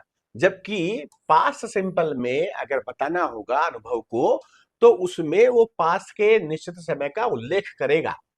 तो ये पास्ट में चला गया अनुभव, और ये वर्तमान तक उसका जारी होना बताया जाता है कि वर्तमान में उसका असर है कोई ना कोई। चलिए, जब आप घड़ी का सटीक समय या तारीख बताते हैं या उसका संकेत देते हैं, तब पास्ट सिंपल का उपयोग करें। और जब आप जीवन के अनुभव के बारे में बात करते हैं जहां सटीक समय या तारीख मायने नहीं रखती, तब प्रेजेंट परफेक्ट का उपयोग करना है। जैसे वी विजिटेड पेरिस इन 2019, तो ये इन 2019 पास्ट का समय बता रहा है, खत्म समय। तो निश्चित समय बताया पास्ट का, तो ये पास्ट सिंपल आ गया V2। We have visited Paris, अब इसमें देखिए टाइम का उल्लेख नहीं हुआ, पर ये प्रेजेंट परफेक्ट में अनुभव है जो वर्तमान तक के लिए है कि हम पेरिस की यात्रा कर चुके हैं, यानी अब तक की लाइफ में हम ये काम कर चुके हैं। और यहां ये पेरिस जाने का काम 2019 में किया गया था। तो अगर उल्लेख किया, स्पेसिफिक टाइम का उल्लेख करेगा, पास्ट सिंपल में करेगा। ठीक है, यहां अक्सर टाइम का उल्लेख नहीं करेगा, कर भी सकता है ना, बाय नाउ ऐसे शब्द के इस्तेमाल करेगा जो जिंदा समय है उनका इस्तेमाल करेगा। अब है past result versus present result, यानी रिजल्ट भी इसका पास्ट में ही रह जाएगा और इसका प्रेजेंट तक उसका परिणाम नजर आएगा। तो दोनों टेंसेस में अतीत के कार्यों के बारे में बात करते हैं, लेकिन वे इस बात में भिन्न है कि उन कार्यों के परिणाम अतीत में है या वर्तमान में, यानी प्रेजेंट परफेक्ट का वर्तमान क्षण पर परिणाम नजर आएगा। जैसे कल मेरी चाबियां खो गई थी, तो यहां तो देखिए इसने कल का जिक्र कर दिया तो वैसे ही स्पष्ट हो गया। पर अगर मान लीजिए कल का जिक्र नहीं करता और ये यूं कहता, आई लॉस्ट माई कीज, यानी मैंने चाबियां खो दी थी, तो इसका अर्थ ये नहीं निकल रहा कि वर्तमान में उसकी चाबियों की स्थिति क्या है, वो उसके पास है कि नहीं है, बस खो दी थी। ठीक है, इसका परिणाम भूतकाल में ही है। इससे यह स्पष्ट नहीं होता कि विषयकर्ता आय को चाबियां वापस मिल चुकी हैं या नहीं, अर्थात अभी वर्तमान में समस्या हल हो गई है या नहीं, क्योंकि वर्तमान से उसका लिंक ही नहीं है, पास्ट का खेल है वो। अब लेकिन अगर ये प्रेजेंट परफेक्ट में इसे कहे कि I have lost my keys, तो इसका मतलब ये है कि मैंने अपनी चाबियां खो दी हैं, अर्थात मेरे पास इस समय चाबियां नहीं है। तो वर्तमान क्षण तक इसके परिणाम को आप देख सकते हैं। अतः यह समस्या अभी हो रही है, मैं अपने घर के अंदर नहीं घुस सकता। तो प्रेजेंट परफेक्ट में या सभी परफेक्ट टेंसेस में किसी निश्चित समय तक कार्य का पूरा हो चुकना ही नहीं होता, उस निश्चित क्षण पर उस कार्य के पूरे हो चुकने का परिणाम भी होता है। चलिए, अब इस तरह आगे है, ये थोड़ा डिफरेंट है कि खबर बनाम विस्तृत कहानी। तो पत्रकारिता और बातचीत में हम ताजा खबरों को पेश करने के लिए तो प्रेजेंट परफेक्ट का उपयोग करते हैं, लेकिन विशिष्ट विवरण देने के लिए तुरंत पास्ट सिंपल पर आ जाते हैं। जैसे लंदन में एक अंतरिक्ष यान उतरा, मैं नहीं है ये में है, तो अ spaceship has landed in London, तो ये हो गया प्रेजेंट परफेक्ट में, ये खबर हो गई। अब इसके बारे में अगला विवरण कैसे देगा कि यह सुबह 4 बजे उतरा और 3 एलियंस बाहर निकले, उतरा निकले, तो ये हो गया पास्ट सिंपल में कि इट टच्ड डाउन, ये फ्रेजल वर्ब है जिसमें ये मेन वर्ब है, तो ये V2 में है, टच्ड डाउन एट 4 AM, 4 बजे उतरा, एंड 3 एलियंस स्टेप्ड आउट, ये भी फ्रेजल वर्ब है जिसमें ये मेन वर्ब है, और ये V2 में है, स्टेप स्टेप्ड स्टेप्ड, ईडी लग गया बस। ठीक है, रेगुलर वर्ब्स है इसलिए। तो खबर प्रेजेंट परफेक्ट में, लेकिन अनुवर्ती चीजें वो पास्ट सिंपल में, क्योंकि है तो खबर पास्ट की ना। अब ये थोड़ा सा क्विक रेफरेंस समरी है, आपको ये रिकॉल करने के लिए काम इसे आप ले सकते हो। अब है पास्ट परफेक्ट टेंस के यूजेस, जो कि फ्यूचर परफेक्ट टेंस के यूजेस से बहुत समानता रखते हैं, क्योंकि इन दोनों में ही कार्य के पूरे हो चुके होने के निश्चित समय का अवश्य उल्लेख होता है। जैसा कि प्रेजेंट परफेक्ट टेंस में नहीं हो पाया, क्योंकि उसमें कार्य के पूरे हो चुके होने का वर्तमान निश्चित समय अंडरस्टूड होता है। और दूसरा, पास्ट परफेक्ट और फ्यूचर परफेक्ट में समानता है कि इन दोनों में भी प्रेजेंट परफेक्ट की तरह ही कार्य के पूरे हो चुके होने के निश्चित समय से पहले की कार्य की अवधि यानी ड्यूरेशन का उल्लेख होता है, जैसा कि in general perfect continuous tenses में किया जाता है। और इनफैक्ट फ्यूचर के परफेक्ट टेंस में तो होते ही यही दो मेन यूज है।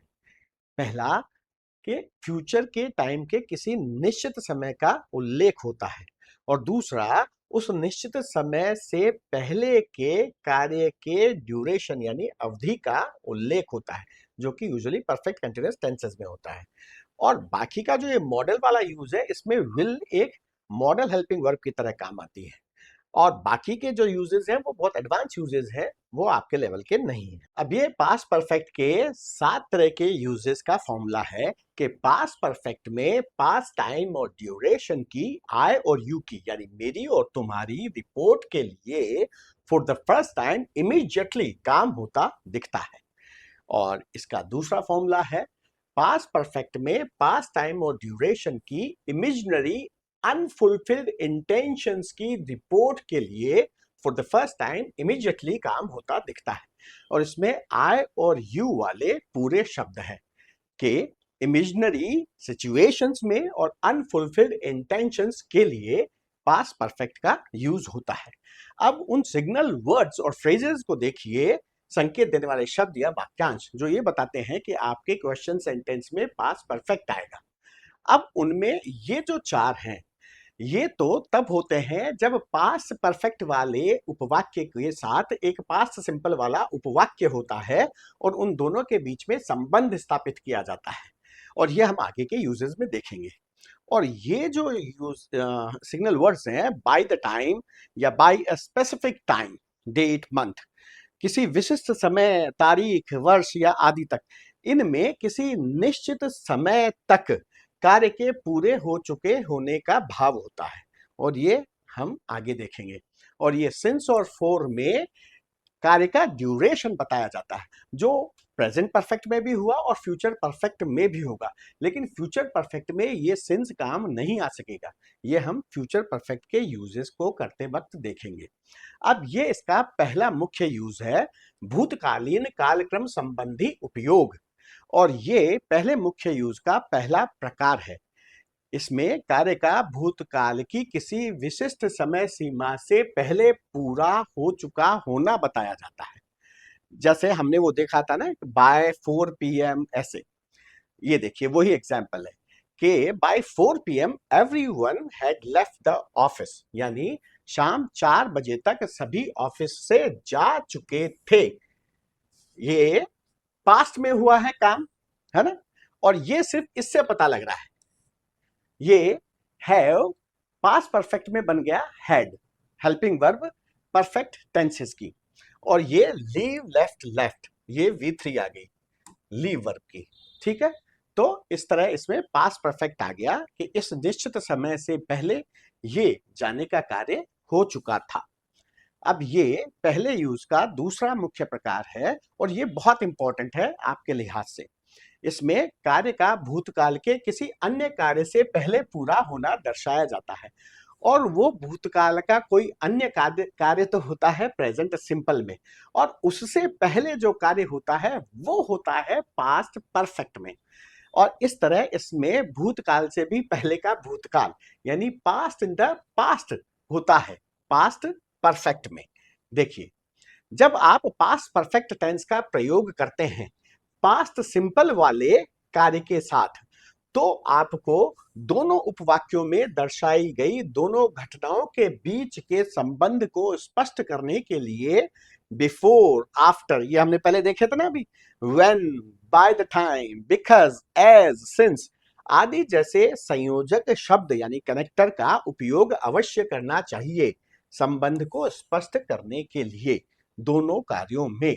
एग्जाम्पल देखिए, the movie had started before we found our seats. अब ये सीट्स को ढूंढने का काम हुआ पास्ट सिंपल में, और उससे पहले जो काम हुआ वो हो गया पास्ट परफेक्ट में। ये हैव की हैड और स्टार्ट स्टार्टेड स्टार्टेड V3। तो हमने सीट ढूंढी, उससे पहले ही फिल्म शुरू हो चुकी थी, तो ये बिफोर इन दोनों को कनेक्ट कर रहा है। इस पास्ट सिंपल के कार्य को पास्ट परफेक्ट के कार्य से, ये हमें कनेक्टर यूज करना पड़ेगा संबंध को बताने के लिए कि इससे पहले ये कार्य हो गया। फिर है when we got to the cinema, इसी को कहेंगे the movie had already started, यानी जब हम सिनेमा पहुंचे तो फिल्म पहले ही शुरू हो चुकी थी। तो हमारे पहुंचने के काम से पहले ही कोई काम हो गया फिल्म के शुरू होने का। तो हम पहुंचे वो तो हो गया पास्ट सिंपल में, और जब हम पहुंचे द मूवी हैड ऑलरेडी, अब ये देखिए ऑलरेडी शब्द आ गया कि उससे पहले ही हैड स्टार्टेड, ये हो गया पास्ट परफेक्ट। हैव बन गया हैड और स्टार्ट स्टार्टेड स्टार्टेड V3। तो ये काम सिनेमा में पहुंचने का जब हुआ उससे पहले ये काम हो चुका था मूवी के शुरू होने का। और संबंध किससे स्थापित किया हमने इस बार? इस when से, कि जब हम पहुंचे उससे पहले ये हो चुका था। फिर है I went to bed after I had finished my homework. अब ये इसमें उल्टा है, यहां बिफोर था, यहां आफ्टर है। तो इसमें आप सोचिए कौन सा पहले हुआ कार्य? अपना गृह कार्य खत्म करने के बाद मैं सोने गया। तो इसमें आप देख सकते हो ये पास्ट सिंपल का कार्य है और ये पास्ट परफेक्ट का कार्य है। तो आप समझ सकते हो कि कौन सा कार्य पहले हुआ। आई वेंट टू बेड किसके बाद? After I had finished my work. तो पहले ये काम हुआ है, ठीक है, उसके बाद ये काम हुआ है। तो इस काम से पहले जो काम हो गया वो तो आ गया पास्ट परफेक्ट में, और ये काम आ गया पास्ट सिंपल में। ये इसका उल्टा है बिफोर का। फिर है I did not recognise him because he had grown a beard. अब इसमें इन दोनों में संबंध बनाया गया है बिकॉज से, कि ये तो है did not recognise, negative past simple sentence, जिसमें हेल्पिंग वर्ब के साथ नॉट लगा दिया, और ये रिकॉग्नाइज अपने मूल रूप में आ गया, पहचानना, क्योंकि ये हेल्पिंग वर्ब डिड है यहाँ पे। और यहां ये देखिए ये आ गया past perfect, had grown, grow grew grown, और ये हैव का हैड। तो मैं उसे नहीं पहचाना, क्यों? क्योंकि उससे पहले वो दाढ़ी बढ़ा चुका था। तो ये कार्य हुआ नहीं पहचानने का। वो क्यों हुआ? क्योंकि उससे पहले ये कार्य हो चुका था, उसने दाढ़ी बढ़ा ली थी। और इन दोनों में संबंध मैंने स्थापित किया इस क्योंकि से, बिकॉज से, ठीक है। ये बहुत इंपॉर्टेंट है। अब देखिए वे संयोजक शब्द जो दोनों उपवाक्यों में सिंपल पास्ट टेंस का प्रयोग होने पर उपयोग में लाए जाते हैं। अब अगर दोनों उपवाक्यों में ही सिंपल पास्ट है तो क्या होगा? दरअसल क्या होता है कि ऐसे में दोनों काम तुरंत एक के बाद एक हुए या बिल्कुल एक ही समय पर हुए हुए होते हैं। एक ही समय वाले कम होते हैं, ये सीरीज में होते हैं वो काम, एक के बाद एक। और आप एग्जाम्पल वो जो फॉर्मूला था वो याद कीजिए कि पास्ट सिंपल में पास्ट के हिस्टोरिकल इवेंट्स की सीरीज होती है, तो वहां पे सीरीज होती है कार्यों की पास्ट सिंपल में, जो हमने पास्ट सिंपल करते वक्त देखा था। अब उनका ये कनेक्टर है पहला व्हेन, और इसमें देखिए तुरंत बाद आने वाले क्रम को दर्शाया जाता है। जैसे when she answered the questions the panel uploaded, यानी उसने जब आंसर दिया तो उसके तुरंत बाद क्या हुआ? पैनल ने तालियां बजा के स्वागत किया। तो जवाब दिया पहला काम है ना, और उसके तुरंत बाद कौन सा काम हो गया? अपलॉडेड। और ये दोनों हो गए पास्ट सिंपल में। यहां व्हेन, तो व्हेन दोनों काम में आ रहा है, यहां पास्ट सिंपल की तरफ भी काम आ रहा है और व्हेन वहां भी देखिए काम आया था जब पास्ट सिंपल का पास्ट परफेक्ट से लिंक था। लेकिन यहां अर्थ अलग है, वहां अर्थ अलग है दोनों का, लेकिन दोनों जगह काम आ सकता है ये कनेक्टर। फिर है देन एंड देन, और ये भी क्रोनोलॉजिकल ऑर्डर यानी कालक्रम को, कालानुक्रम को दर्शाएगा। जैसे she answered the questions and then the panel selected her. अब उसी बात को मैंने ऐसे कह दिया, और तब और फिर पैनल ने सिलेक्ट कर लिया। पहले ये काम हुआ आंसर्ड और उसके तुरंत बाद सेलेक्ट करने का कार्य हो गया। ठीक है, ये पास्ट सिंपल में हो गए दोनों कार्य। फिर है जब, यानी एक साथ होने वाले कार्य वाइल और एज के साथ, ये कम एग्जाम्पल है।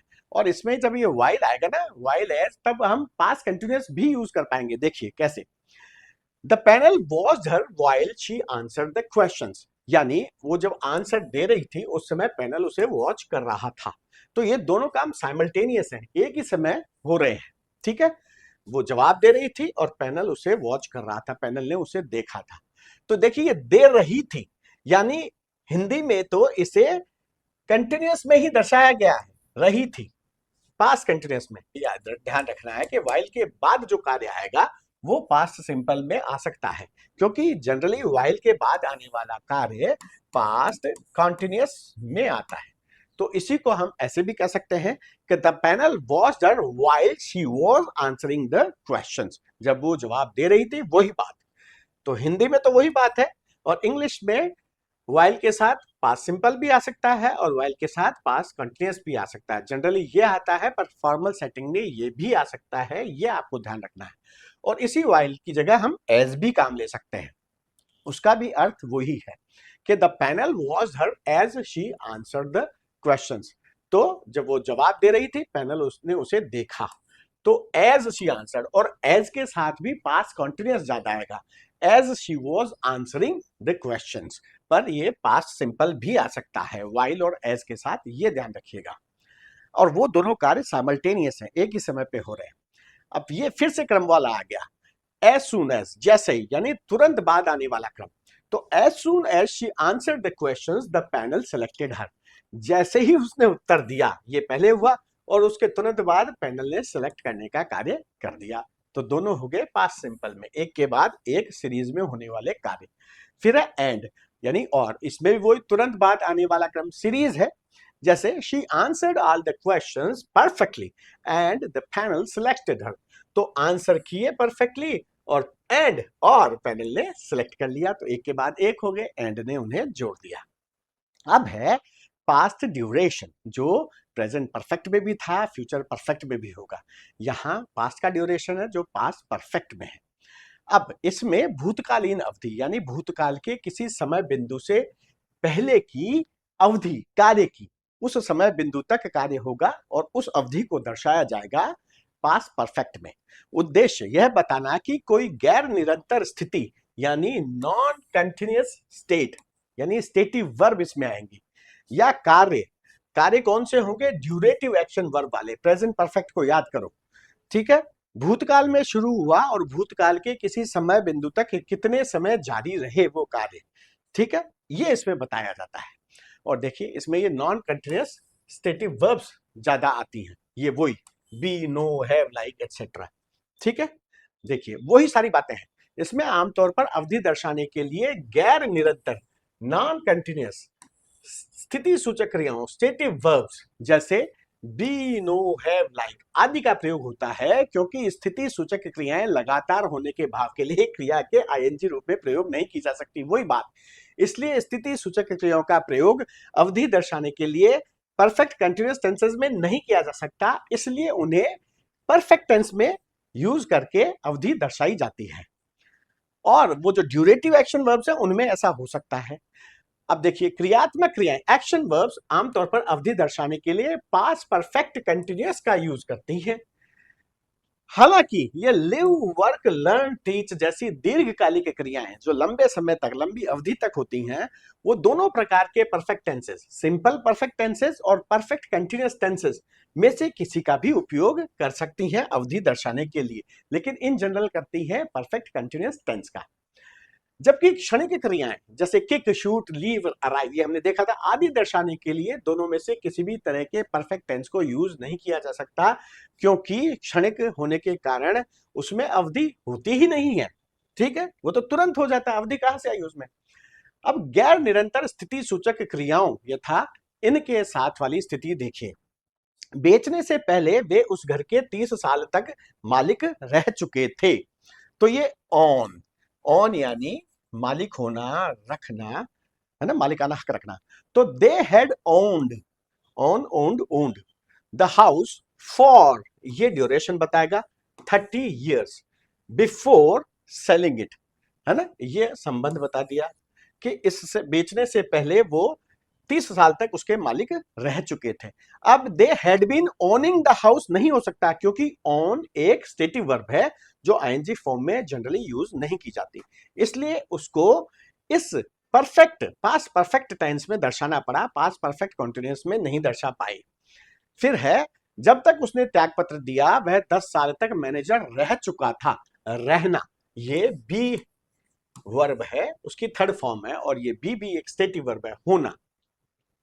तो बाय द टाइम, अब ये उस समय तक, by the time he resigned, जब उसने रिजाइन किया, he had been the manager for 10 years, और इससे ड्यूरेशन दिखा देंगे, ठीक है, अवधि। तो वो रह चुका था मैनेजर।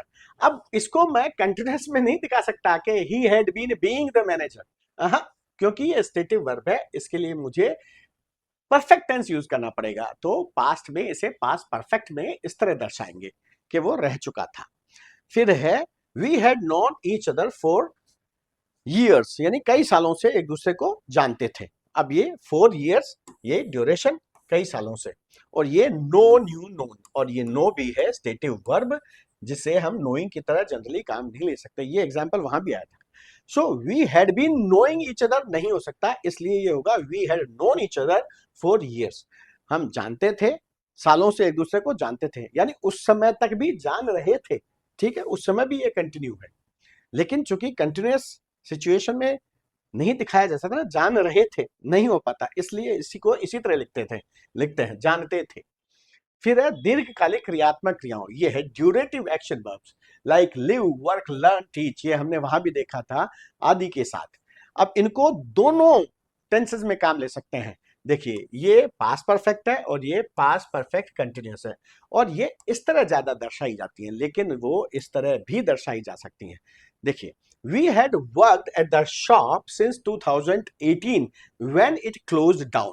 अब ये when it closed down से तो बताया वो टाइम, निश्चित समय, पास्ट का, कि जब वो क्लोज हुई, बंद हुई दुकान, तब तक हम we had worked at that shop since 2018, 2018 से तब तक हम उस दुकान पर काम कर रहे थे लगातार, ठीक है। तो ये हमने ड्यूरेशन दिखा दी। वर्क होते हुए भी, वर्क एक्शन वर्ब है लेकिन ड्यूरेटिव एक्शन वर्ब है, उसमें अवधि होती है लंबी, इसलिए उसे हम पास्ट परफेक्ट में भी अवधि दर्शाने के लिए काम ले सके। अदरवाइज इसको जनरली ऐसे दर्शाया जाता है कि we had been working at the shop since 2018 when it closed down, वही बात, ठीक है। लेकिन इस तरह ज्यादा दर्शाई जाती है कि हम कर रहे थे तब तक, 2018 से तब तक काम कर रहे थे, जब तक वह बंद नहीं हो गई। है इमेजिनरी एंड इमोशनल यूजेस, यानी काल्पनिक व भावनात्मक उपयोग, और इसका फॉर्मूला है you should prefer to wish and imagine in past perfect as if it were conditional. और इसमें ये जो अंडरलाइन वाले 5 शब्द या वाक्य के प्रकार हैं, इनके साथ पास्ट परफेक्ट का यूज करके पास्ट की कोई कल्पना की जाती है। और आप याद कीजिए कि पास्ट सिंपल में भी यही सब थे, बस उसमें इट इज द टाइम या it is the right time जैसे फ्रेजेस अलग से थे, जिनके साथ सिर्फ पास्ट सिंपल आ सकता है। और वहां फॉर्मूला था कि it is the time to prefer, wish and imagine in past simple as if it were conditional. और वहां कंडीशनल सेकंड टाइप था, जिसमें वर्तमान और भविष्य की काल्पनिक स्थिति थी। यहां कंडीशनल थर्ड टाइप है, जिसमें पास्ट की काल्पनिक स्थिति है, और वो पास्ट परफेक्ट का यूज करेगी। अब देखते जाइए। पहला है प्रेफरेंसेस यानी प्राथमिकताएं, और इसमें यह व्यक्त करना है कि आप किसी व्यक्ति से अतीत में क्या करवाना चाहते थे, अतीत यानी पास्ट में। जैसे I would prefer, I would rather, I would sooner, एक ही बात है कि you had told me the truth yesterday, ये पास्ट की कल्पना हो गई कि मैं चाहता था या बेहतर होता कि तुमने मुझे कल सच बता दिया होता। तो ये देखिए, ये हैड टोल्ड पास्ट परफेक्ट के साथ, और ये काल्पनिक परिस्थितियों की, इसे हेल्पिंग वर्ब मान लीजिए वुड को, और ये would prefer, would rather, would sooner. फिर है पास्ट विशेस एंड रिग्रेट्स, यानी अतीत की इच्छाएं और पछतावे। और इसमें होते हैं उदासी व्यक्त करना या यह इच्छा करना कि अतीत की कोई घटना अलग तरह से होती। वो अतीत, वही पास्ट की कल्पना। जैसे आई विश इफ ओनली, दोनों एक ही बात है। You had told me the truth yesterday, उसी बात को इसमें ऐसे कहेंगे, वही पास्ट की कल्पना। और हैड टोल्ड पास्ट परफेक्ट के साथ और इन शब्दों के साथ कि काश तुमने मुझे कल सच बता दिया होता, और वही पास्ट की कल्पना की। फिर है imagine, suppose, supposing, what if, इनके साथ, यानी सीधे इमेजिन को काम ले लिया इसमें कि imagine, suppose, supposing, what if you had one the lottery last year, तो वही भूतकाल की कल्पना कि अगर तुमने जीत ली होती, वो पास्ट परफेक्ट। और would you have quit the job immediately, तो क्या तुमने तुरंत नौकरी छोड़ दी होती, तो ये क्वेश्चन है। और इसलिए देखिए ये हेल्पिंग वर्ब सब्जेक्ट से पहले आ गई, और चूंकि ये मॉडल हेल्पिंग वर्ब है इसलिए देखिए ये हैव अपने ही रूप में रहा, बदल नहीं पाया, और ये बन गया क्वेश्चन। तो वुड यू हैव क्विट, और ये भी पास्ट का ही मामला है। तो पास्ट की कल्पना पास्ट परफेक्ट, और ये पास्ट में फिर से क्या तूने छोड़ दिया होता। फिर है एज इफ, एज दो के साथ, दोनों एक ही बात है। तो he talked about the accident as if या as though he had seen it himself. तो ये टॉक्ड बता रहा है कि ये पास्ट का मामला है। तो उसने दुर्घटना के बारे में ऐसे बात की पास्ट, मानो जैसे कि उसने उसे खुद देखा था, as if he had seen it. तो ये पास्ट का परफेक्ट हो गया जो पास्ट की कल्पना कर रहा है, एज इफ के साथ पास्ट परफेक्ट काल्पनिक परिस्थिति के लिए। अब है कंडीशनल, यानी शर्त वाले वाक्य। इसमें भूतकाल की एक काल्पनिक शर्त होती है और उसके परिणाम को व्यक्त किया जाता है, और परिणाम के आधार पर इसके दो प्रकार हैं। शर्त तो भूतकाल में ही है, लेकिन परिणाम वर्तमान का भी हो सकता है और भूतकाल का भी हो सकता है। देखिए भूतकाल की काल्पनिक शर्त और उसके भूतकाल के परिणाम, यहां भूतकाल का परिणाम है और उसमें ये तृतीय शर्तवाचक वाक्य बनेंगे, थर्ड कंडीशनल, कि अगर मैंने वो संकेत देखा होता पास्ट में तो मैं रुक गया होता। तो इफ आई हैड सीन, ये कंडीशन बता रहा, इफ द साइन, मैंने साइन देखा होता, संकेत बोर्ड देखा होता, आई वुड हैव, ये काल्पनिक परिस्थितियों की हेल्पिंग वर्ब की तरह, और ये हैव स्टॉप्ड, रुक गया होता। तो ये भी पास्ट का ही काम है, पास्ट की कल्पना किसके साथ, कंडीशनल में हैड सीन पास्ट परफेक्ट के साथ, और ये भी पास्ट परफेक्ट में वुड हैव स्टॉप्ड और मॉडल हेल्पिंग वर्ब वुड के साथ, उसकी वजह से हैव नहीं बदल पाया। फिर है if you had studied harder you would have pass the exam, अगर तुमने ज्यादा मेहनत की होती तो तुम परीक्षा पास कर लेते। तो पास्ट का ही है, और ये कंडीशन आ गई, और ये पास्ट परफेक्ट आ गया, और ये फिर से past perfect with model helping verb, जो इमेजिनरी सिचुएशंस की मॉडल हेल्पिंग वर्ब मान सकते हो आप। सो वुड हैव पास, तुमने पास कर लिया होता। अब है भूतकाल की काल्पनिक शर्त और वर्तमान परिणाम। देखिए इसमें मिश्रित शर्तवाचक वाक्य होते हैं, मिक्स कंडीशनल, यानी इसमें थर्ड कंडीशनल को सेकंड कंडीशनल के साथ मिक्स कर दिया जाता है, और ये भी हो सकता है, थोड़ा एडवांस काम है। देखिए if you had studied harder you would be an RAS officer now, वर्तमान में ऐसा होता, वर्तमान की कल्पना, और ये हैड स्टडीड, ये पास्ट की कल्पना, ये शर्तवाचक वाक्य। तो ये थर्ड कंडीशनल पास्ट की कल्पना, if you had studied harder, past में अगर तूने स्टडी हार्ड की होती तो you would be an RAS officer now, तो वर्तमान में तू आरएएस ऑफिसर होता। तो ये वर्तमान की कल्पना, ठीक है। अच्छा फिर है if you had attended my classes you would speak fluent English now, ये है वर्तमान की कल्पना सेकंड कंडीशनल में, और ये है पास्ट की कल्पना थर्ड कंडीशनल में। ये इफ दिखा रहा है कि ये कंडीशनल क्लॉज है। चलिए अब unfulfilled hopes, intentions and plans, यानी अपूर्ण आशाएं, इरादे और योजनाएं, अपूर्ण है ये। तो भूतकाल की ऐसी आशा, इरादे या योजना को दर्शाना जो वास्तव में पूरी नहीं हुई, अपूर्ण रह गई, और ऐसा ही पास्ट कंटिन्यूअस में हुआ था। याद कीजिए, मुझे आशा थी कि मैं आपसे मिलने आऊंगा लेकिन मेरे पास समय खत्म हो गया। तो आई हैड होप्ड, मैंने आशा की थी, टू विजिट यू, बट ये अपूर्णता को दर्शा रहा, आई रैन आउट ऑफ टाइम। समय खत्म हो गया, रन, रैन, रन, ठीक है। तो ये past, I ran out of time, past simple, और ये हैड स्टॉप्ड, पास्ट परफेक्ट, ठीक है। और इससे अपूर्णता को दर्शा दिया। फिर है आई वॉज प्लानिंग, इसी को मैं ऐसे कह सकता हूं, देखो पास्ट कंटिन्यूअस में, I was planning to visit you but I run out of time. तो दोनों में अनफुलफिल्ड कंडीशन बताई जा सकती है, पास्ट कंटिन्यूअस में भी और पास्ट परफेक्ट में भी, क्योंकि ये पास्ट में ऐसा हुआ, उसकी वजह से ऐसा हो गया, अनफुलफिल रह गई मेरी इंटेंशंस। चलिए अब है रिपोर्टेड स्पीच।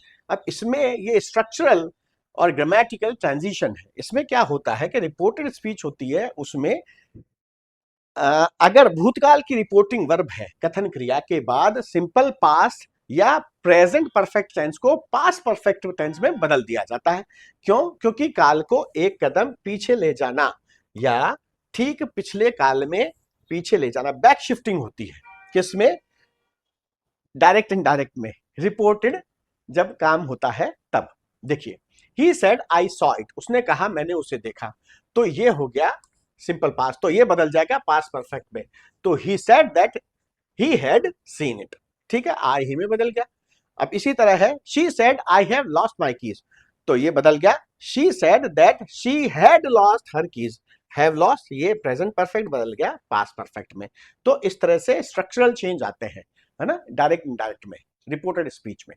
अब है it was the first time वाली संरचना, जैसे it is the first time present perfect में था, वैसे ही it was the first time past perfect में है। और इसमें उस निश्चित समय तक कौन सी बार का आपका वो जीवन का अनुभव है वो बताया जाता है। जैसे it was the first time she had ever flown in a helicopter, यह पहली बार था जब उसने हेलीकॉप्टर में उड़ान भरी थी।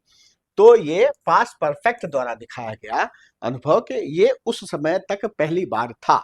और ये देखिए कि ये एवर है ना, कभी भी किसी भी समय पहली बार, तो हैड हेल्पिंग वर्ब, और ये फ्लाई, फ्लू, फ्लोन, V3, तो इन दोनों के बीच में एवर आया है, ठीक है। और ये ठीक वैसा ही है जैसा प्रेजेंट परफेक्ट में it is the first time के साथ था। अब है immediate succession of events in the past, यानी भूतकाल में घटनाओं का एक के बाद एक तुरंत घटना। और इसमें नेगेटिव इन्वर्जन विशेष बात है, नकारात्मक व्युत्क्रम, यानी नकारात्मक क्रियाकर्ता उल्टाव, और ये होता है नकारात्मक शब्दों के कारण। और इसमें क्रिया यानी वर्ब को कर्ता से पहले रख दिया जाता है, जो कि अक्सर सामान्यतः होता है किसमें? क्वेश्चन सेंटेंस बनाते वक्त। लेकिन यहां ये वो नेगेटिव वर्ड है, ये वो नेगेटिव वर्ड है, और इनके कारण देखिए ये सब्जेक्ट है और ये वर्ब आ गई, जो सब्जेक्ट और वर्ब के सामान्य क्रम को पलट दिया इसने। और जब पलटेगा स्ट्रक्चर का कोई भी काम होगा तो हेल्पिंग वर्ब करेगी, मेन वर्ब नहीं करेगी, तो हेल्पिंग वर्ब सब्जेक्ट से पहले आएगी बस। पर ये विशेष बात हो गई क्योंकि ऐसा क्वेश्चन सेंटेंस में होता है, लेकिन यहां ये नेगेटिव जो वर्ड है इनके कारण ऐसा हो रहा है। ये एक्सेप्शनल स्ट्रक्चर्स है इंग्लिश के, लेकिन आपसे पूछ लिए जाते हैं। अब हार्डली का मतलब है कि बड़ा मुश्किल ऐसा हुआ था, ऐसा ढंग से हो भी नहीं पाया था कि ये काम हो गया, यानी इसके तुरंत बाद ये हो गया, या जैसे ही ये हुआ वैसे ही ये हो गया। तो hardly had the plane landed when the rain started, तो जैसे ही विमान उतरा वैसे ही बारिश शुरू हो गई। और ये हार्डली के साथ आता है व्हेन, और ये नो सूनर के साथ आता है देन। और इसमें तो नो की वजह से सीधा ही दिख रहा है कि ये नेगेटिव सेंस वाला वर्ड है। और यहां हार्डली के अलावा स्केर्सली भी काम आ जाता है ना, उसके साथ भी व्हेन ही आता है। देखिए हार्डली स्केर्सली के साथ व्हेन और नो सूनर के साथ देन लगा के ऐसा किया जाता है। और इसमें देखिए ये काम पहले हुआ है तो ये तो हो गया पास्ट परफेक्ट में, और ये काम बाद में हुआ तो ये हुआ पास्ट सिंपल में, ठीक है, जैसा हमेशा होता है। अब है फ्यूचर परफेक्ट टेंस और उसके यूजेस हैं। ये फॉर्मूला है, फ्यूचर परफेक्ट में फ्यूचर टाइम और ड्यूरेशन के अलावा इसका मॉडल की तरह यूज होता है। तो इसके ये ही दो मुख्य यूज हैं, ये तीसरा यूज आपके लेवल का नहीं है, और ये पास्ट परफेक्ट जैसे ही है, ये फ्यूचर के लिए बस होगा, इतना सा फर्क है। अब देखिए ये जो वर्ड्स हैं by next week, by tomorrow, ये फ्यूचर की एक निश्चित समय सीमा निर्धारित करते हैं कि उस समय सीमा तक कार्य पूरा हो चुका होगा, और ये हम एग्जाम्पल्स में देखेंगे। और ये जो वर्ड्स हैं ये पास्ट परफेक्ट की तरह ही फ्यूचर में होने वाले किसी कार्य से पहले कोई कार्य हो चुका होगा, और उन दोनों में संबंध स्थापित करने के लिए इन शब्दों का इस्तेमाल किया जाएगा, कनेक्टर्स का, संयोजकों का, जैसा पास्ट परफेक्ट में हुआ। और यहां देखिए ड्यूरेशन के लिए सिंस काम नहीं आएगा, यहां सिंस की जगह फ्रॉम काम लेना पड़ेगा, हम आगे देखेंगे। और फोर इसमें काम आएगा ड्यूरेशन बताने के लिए, ठीक पास्ट परफेक्ट की तरह। अब ये पहला इसका मुख्य यूज है भविष्य के कालक्रम के अनुसार, और वही उसके दो प्रकार हैं कि भविष्य की समय सीमा से पहले काम का पूरा होना। कोई भविष्य की समय सीमा होगी, उससे पहले कार्य पूरा हो चुका होगा। जैसे by 5 PM I will have finished the report, यानी शाम 5 बजे तक मैं रिपोर्ट खत्म कर दूंगा। अब यहां ये सिर्फ इससे पता लग रहा है कि भविष्य की बात कर रहा है, अदरवाइज भविष्य का कोई संदर्भ नहीं है इसमें, बाय 5 PM टुमारो वगैरह नहीं है। तो इसको मैं पास्ट परफेक्ट में भी काम ले सकता था कि by 5 PM I had finished the report, यानी मैं 5 बजे तक रिपोर्ट फिनिश कर चुका था। पर अगर कॉन्टेक्स्ट देगा तो फिर विल ही लेना पड़ेगा, ठीक है। और यहां देखिए इस समय तक ये काम पूरा हो चुका होगा, तो ये फ्यूचर परफेक्ट है, जिसमें फ्यूचर को दिखाने के लिए विल एक अतिरिक्त मॉडल सहायक क्रिया है, जिसने हेल्पिंग वर्ब हैव को नहीं बदलने दिया, और ये मेन वर्ब की थर्ड फॉर्म। चलिए फिर है she will have graduated from college bye the time she turns 22। अब ये बाय द टाइम ये समय सीमा है कि जब वो 22 साल की हो जाएगी, ये समय सीमा है। तब तक क्या हो चुकेगा, शी विल हैव ग्रेजुएटेड, ये कार्य हो चुकेगा ग्रेजुएशन का, कॉलेज से वो स्नातक हो चुकीगी, ठीक है। तो ये सब फ्यूचर का टाइम, समय सीमा, और वहां तक कार्य पूरा हो चुकेगा। फिर है भविष्य के किसी दूसरे कार्य से पहले काम का पूरा होना, ठीक वैसे ही जैसे पास्ट परफेक्ट में था। अब यह बताना कि भविष्य की एक घटना भविष्य की दूसरी घटना के शुरू होने से पहले पूरी तरह समाप्त हो जाएगी। दूसरी घटना को अक्सर प्रेजेंट सिंपल टेंस में लिखा जाता है, जैसे वहां पास्ट सिंपल में लिखा जाता था, यहां फ्यूचर की बात प्रेजेंट सिंपल में की जाएगी। देख रही कैसे, क्यों? क्योंकि वह अक्सर before, after, when, by the time जैसे समय दर्शाने वाले संयोजक यानी टाइम कंजंक्शंस के बाद आती है, तो वो टाइम क्लॉज बनेगा। और टाइम क्लॉज में प्रेजेंट टेंस इस्तेमाल किया जाता है। दोनों स्ट्रक्चरों में, दोनों क्लॉजेस में फ्यूचर इस्तेमाल नहीं हो सकता। देखिए अभी हम ये देखिए, समय सूचक और शर्तवाचक अधीनस्थ उपवाक्यों में, शर्तवाचक में भी, समय सूचक में भी, ये हमने प्रेजेंट सिंपल में भी देखा, ये हमने फ्यूचर सिंपल में भी देखा, और ये हमने प्रेजेंट परफेक्ट में भी देखा कि इन उपवाक्यों के प्रकरण में हम भविष्य को व्यक्त करने के लिए प्रेजेंट टेंस का उपयोग करते हैं अधीनस्थ उपवाक्यों में, ठीक है। और मुख्य उपवाक्य में फ्यूचर टेंस का उपयोग होता है। ऐसे प्रकरणों में दोनों उपवाक्यों में भविष्य को व्यक्त करने के लिए सिर्फ फ्यूचर टेंस का उपयोग नहीं हो सकता। और इसीलिए यहां देखिए कि अब आपको नजर आएगा कि ये प्रेजेंट सिंपल से फ्यूचर का उल्लेख होगा। देखिए, the train will have left before we arrive at the station, हमारे स्टेशन पहुंचने से पहले ट्रेन जा चुकी होगी, तो ये विल हैव लेफ्ट।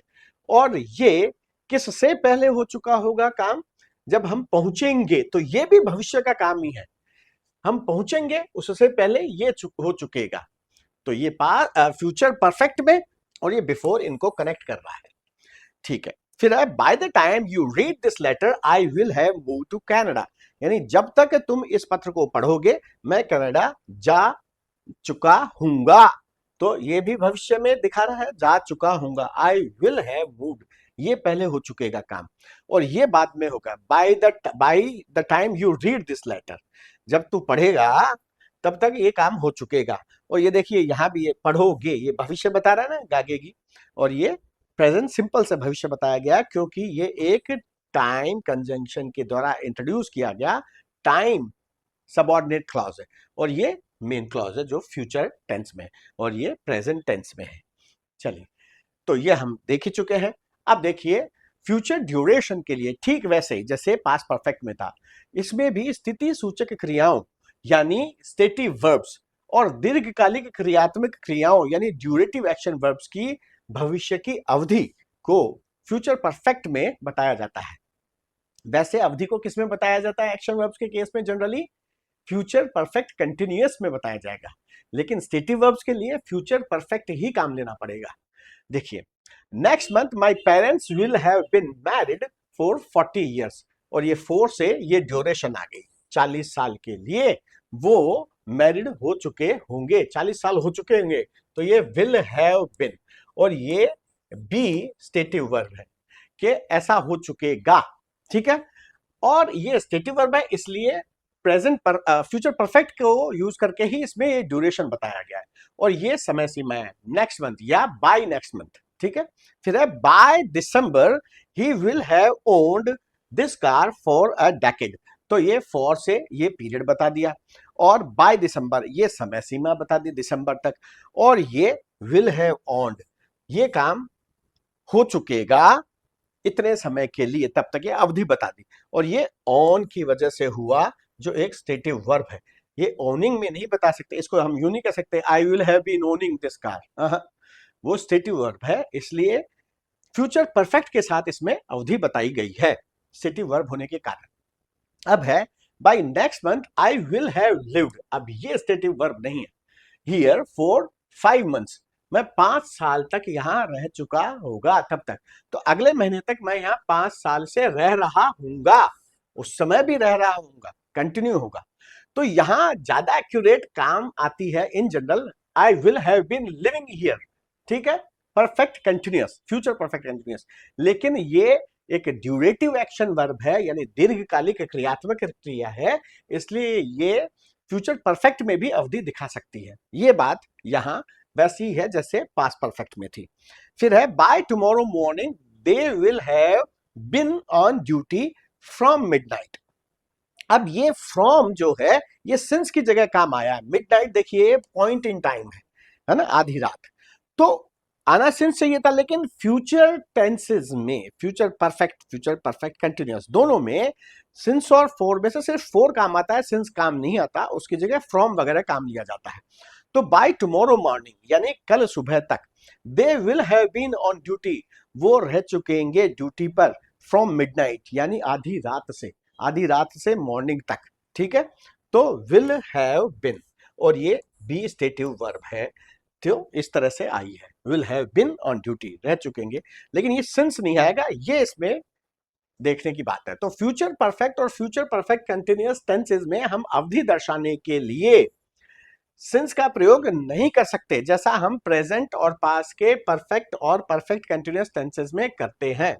इसके लिए हम अन्य शब्द काम लेते हैं जैसे फ्रॉम, सिंस काम नहीं आएगा, ठीक है, परफेक्ट और परफेक्ट कंटिन्यूअस अगर फ्यूचर के हैं तो। फिर है ये मॉडल यूजेस, ये आपके लेवल का नहीं है, इसे छोड़िए। अब सभी परफेक्ट टेंसेस के पीवाईक्यूज देखिए, पहले हम ये सीटी वाले पीवाईक्यूज ले रहे हैं।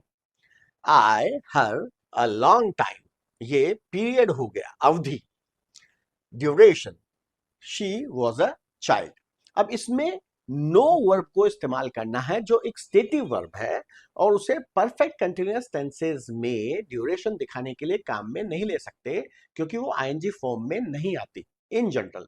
तो इसमें ड्यूरेशन दिखाने के लिए हम परफेक्ट टेंसेस को काम लेते हैं, सिंपल परफेक्ट को, और यहां हमने प्रेजेंट परफेक्ट इस्तेमाल किया है कि आई हैव नोन हर, और ये पीरियड की मात्रा अवधि की मात्रा दिखा रहा है, तो यहां आ जाएगा for, I have non her for a long time, और ये she was a child, since she was a child, ये पॉइंट इन टाइम हो गया कि जब वो बच्ची थी तब से लेके अब तक मैं उसे जानता हूं, और ये एक लॉन्ग टाइम है, लंबी अवधि है। तो I have non her for a long time since she was a child, ठीक है, तब से लेकर अब तक जानता हूं। फिर है by tomorrow afternoon the plane carrying medicine for war victims of for Ukraine, Ukraine जा चुका होगा बाय टुमारो आफ्टरनून, यानी कल दोपहर तक, तो जो मेडिसिन लेके जाएगा तो जा चुका होगा, ये भविष्य में होगा काम, टुमारो, ठीक है। और ये हो गया, देखिए विल हैव ये तो आएगा ही, और टेक मेन वर्ब है तो ये टेकन आएगा, तो ये हो जाएगा विल हैव टेकन। तो the by tomorrow afternoon the plane carrying medicine for war victims will have taken off for Ukraine, जा चुका होगा। चलिए, अब है उसका अपमान किसने किया है, तो अपमान किया जा चुका है तो हु, और किया जा चुका है तो हैज इंसल्टेड, तो हु हैज इंसल्टेड हिम। और इसमें देखिए इन्वर्जन भी नहीं हुआ क्योंकि ये हु खुद एक सब्जेक्ट की तरह काम कर रहा है, तो ये फिर हेल्पिंग वर्ब आ गई परफेक्ट टेंसेस की, प्रेजेंट परफेक्ट में हो रहा है काम, ठीक है। तो हु हैज इंसल्टेड हिम, और हु बाय डिफॉल्ट सिंगुलर होता है इसलिए आया हु हैज इंसल्टेड हिम, ठीक है। अच्छा, किसने किया है ऐसा भी हो सकता था, तब वो फिर हु ऑल हो जाता, और वो हो जाता हु ऑल हैव, ठीक है। चलिए, अब है when my friend came to collect her books I was a little embarrassed as I only one out of the 5 books that I had borrowed. यानी पास्ट में हो रहे हैं सारे काम कि वो आया, है ना, और मैं एम्बैरेस था क्योंकि मैंने कुछ चीजें, कुछ उससे किताबें उधार ली थी, लेकिन उनमें से मैंने पढ़ी नहीं थी। तो अब ये पास्ट परफेक्ट में काम होगा, अगर मैं नहीं पढ़ चुका था तो ये होगा आई हैड रेड, क्योंकि ये पास्ट परफेक्ट का एग्जाम्पल है, ये यहाँ पास्ट के खेल है, तो ये प्रेजेंट नहीं हो सकता, प्रेजेंट परफेक्ट भी नहीं है, और ये फ्यूचर परफेक्ट है तो ये भी नहीं होगा, तो होगा पास्ट परफेक्ट। चलिए, अब है मोस्ट अप्रोप्रिएट सेंटेंस, ये है he had been living in London for 2 years when I visited him। तो अब देखिए इसमें ये लिव वर्ब है जो एक ड्यूरेटिव एक्शन वर्ब है, तो आई ये अभी परफेक्ट कंटिन्यूअस में है, तो ये सही है। he had been living in London for 2 years when I visited him, जब मैंने उसको विजिट किया तब वो 2 साल से लंदन में रह रहा था, है ना, उससे पहले 2 साल वो रह चुका था और उस समय भी रह रहा था। फिर है he had lived in London for 2 years when I visited him। अब वही बात है, लेकिन ये पास्ट परफेक्ट में है, ये पास्ट परफेक्ट कंटिन्यूअस में, और चूंकि लिव एक ड्यूरेटिव एक्शन वर्ब है जिसमें लंबी अवधि होती है, इसलिए उसे न सिर्फ पास्ट परफेक्ट कंटिन्यूअस में दर्शा सकते हैं बल्कि पास्ट परफेक्ट में भी दर्शा सकते हैं, यानी ये भी सही है, ठीक है। और ये फॉर, ये तो ड्यूरेशन दिखा रहा है, और ये व्हेन ये बता रहा है कि जब मैं वहां गया, तो ये दोनों को कनेक्ट कर रहा है, दोनों उपवाक्यों को, है ना, ये पास्ट सिंपल और ये पास्ट परफेक्ट। चलिए, ये उससे पहले हो गया, ये जब गया उससे ये पहले हो चुका था। अब है नो आई हैवंट, इसका मुझे क्वेश्चन बनाना है, तो आई हैवंट तो यानी हैव आएगा, तो have you completed your homework. अब इसमें देखिए क्वेश्चन बनाना है तो हमें इन्वर्जन करना होगा, सब्जेक्ट और वर्ब के क्रम को पलटना होगा, और जब क्रम को पलटना होता है तो काम कौन करता है, हेल्पिंग वर्ब, तो सिर्फ हेल्पिंग वर्ब सब्जेक्ट से पहले आएगी, तो ये देखिए ये आ गई, तो have you completed your homework, तो जवाब हो सकता है नो आई हैवंट। ये शॉर्ट का जवाब है, कैजुअल सेटिंग्स में दिया जाता है, जैसे फैमिली और फ्रेंड्स के साथ आप ऐसा कह सकते हैं, क्योंकि इसमें ये जो पूछने वाला है ना उसको पता है कि आगे की क्या बात है, तो इसने इसको बोला ही नहीं कि no I haven't completed my homework, ये उसको बोलने की जरूरत नहीं है। पर ये फॉर्मल सेटिंग्स में इस तरह बोलना थोड़ा रूड माना जा सकता है, तो आंसर हुआ कौन सा, ये have you completed your homework. चलिए, अब है when we go to the theater the play already। अब ये देखिए, ये तो है वो कनेक्टर, और ये ऑलरेडी दिखा रहा है कि परफेक्ट टेंस में काम हो चुका है, और ये गॉट यानी पास्ट परफेक्ट का है, so when we got the to the theatre the play had already, और बिगिन की कोई फॉर्म लगानी है तो बिगिन, बिगेन, बिगन, तो हैड बिगन, तो ये हो गया, ठीक है। चलिए, अब है, अब आगे ये वीडियो वाले चल रहे हैं, अब आया है इनको मिलाना है, तो इफ यू हैड ट्राइड तो यू वुड हैव सक्सीडेड। अब ये थर्ड कंडीशनल का एग्जाम्पल है, इसमें देखिए ये कंडीशनल क्लॉज तो है पास्ट परफेक्ट में, जो भूतकाल की कंडीशन बता रहा है, इमेजिनरी कंडीशन, काल्पनिक, कि अगर तूने अच्छे से कोशिश की होती तो यू वुड हैव सक्सीडेड, तो तू सफल हो जाता भूतकाल में। और ये कंडीशनल सेंटेंसेस की helping verb, model helping verb would है, और ये परफेक्ट टेंस है कंडीशनल सेंटेंसेस में रिजल्ट क्लॉज में आने वाला। फिर है अनलेस यू टेल मी, तो ये हो गया ए के लिए फोर। अब ये ए के लिए फोर किसी में, ये सिर्फ इसमें है, देखिए अकेला एग्जाम्पल है।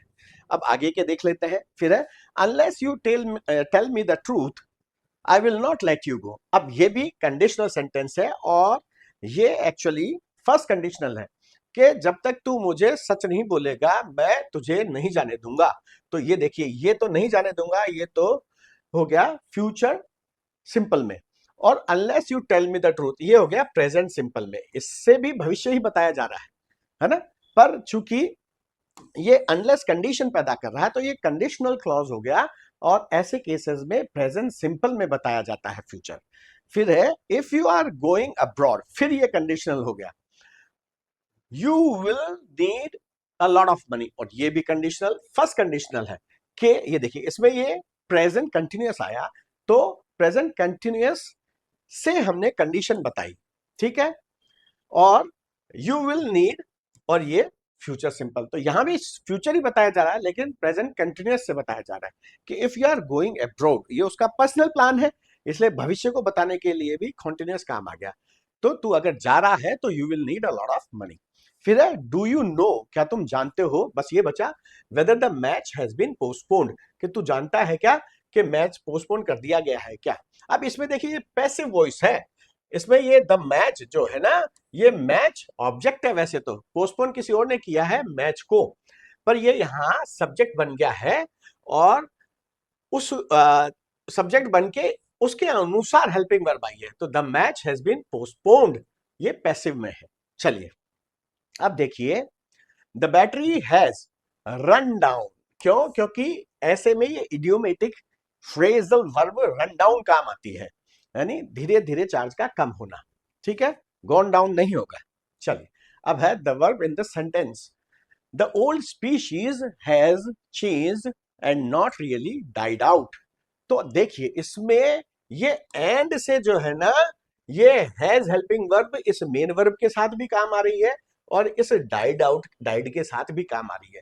ये भी V3 ही है, इसको V2 मत समझ लेना, ये भी V3 ही है कि क्योंकि ये तो हैज के साथ है ही साथ साथ। तो द ओल्ड स्पीसीज, और ये स्पीसीज जो है ना सिंगुलर और प्लूरल दोनों हो सकता है, इससे सिर्फ कंफ्यूज मत हो जाइएगा, ये यहाँ सिंगुलर की तरह काम आ रहा है। प्रजाति, तो पुरानी प्रजाति हैज चेंज्ड, बदल चुकी है, नॉट रियली डाइड आउट, मरी नहीं है, खत्म नहीं हुई है। तो एंड नॉट डाइड आउट, और ये रियली थोड़ा एडिशनल हो गया, तो आपको दूरी बढ़ा दी आपको कंफ्यूज करने के लिए, ठीक है। तो ये हो गया प्रेजेंट परफेक्ट, ये वाला। चलिए अब है the verb phrase have come in the clause many doctors have come to the conclusion is in simple present perfect, helping verb और come came come. Correct verb form, the role of teachers more important now, तो ये वर्तमान का खेल है, तो और ये टीचर्स प्लूरल, तो ये हो गया हैव बिकम, हैज नहीं हो सकता क्योंकि ये प्लूरल है, हैड नहीं हो सकता क्योंकि वो नाउ का खेल है, तो have become more important now. Now if Radhika had received an invitation she would have gone to the party. अब ये वही थर्ड कंडीशनल है कि पास्ट में अगर उसे मिलता इनविटेशन, वो जाती कहां, पार्टी में, यानी उसे पास्ट में इनविटेशन नहीं मिला है। तो अर्थ क्या हुआ इसका, sentence tells that did not receive the invitation, उसको नहीं मिला, पास्ट का है और काम उसको नहीं मिला, इसलिए वो नहीं जा सकी, नहीं गई। ठीक है, ये इज वेटिंग, ये कोई मतलब थोड़ी हुआ कि वो कर रही थी कि नहीं।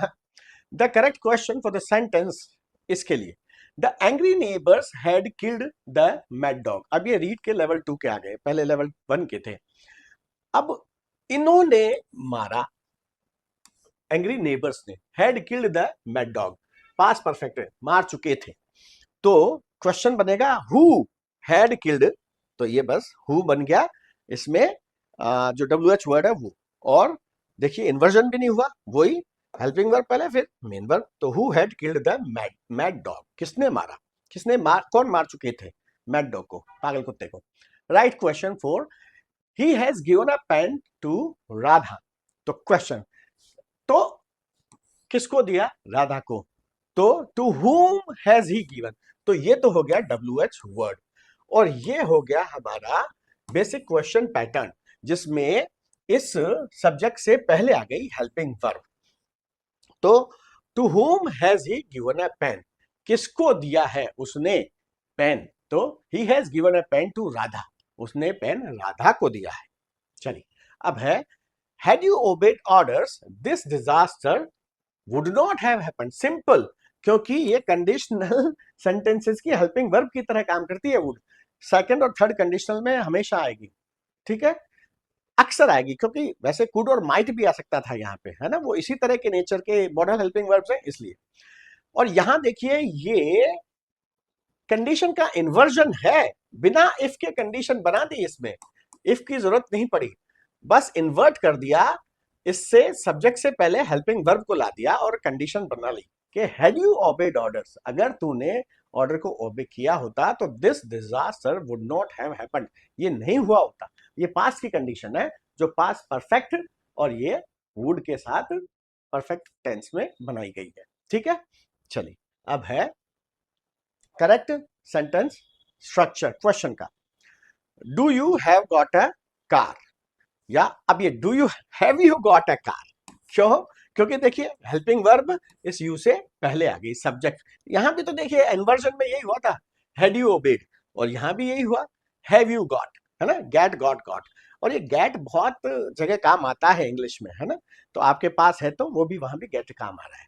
चलिए correct verb form, they already seen the film. अब ये ऑलरेडी जो बता रहा है कि परफेक्ट में परफेक्ट आएगा इसमें कुछ, तो they have already seen the film, ये देखिए करेक्ट आ गया, ये प्रेजेंट परफेक्ट आ गया कि वो ऑलरेडी देख चुके हैं। चलिए अब हम 20 तारीख तक परफेक्ट कंटिन्यूअस को भी कंप्लीट कर लेंगे, और फिर आपको सभी 12 टेंसेस के की एक प्लेलिस्ट मिल जाएगी, ठीक है। तो मिलते हैं अगले वीडियो में, till then bye bye and take care.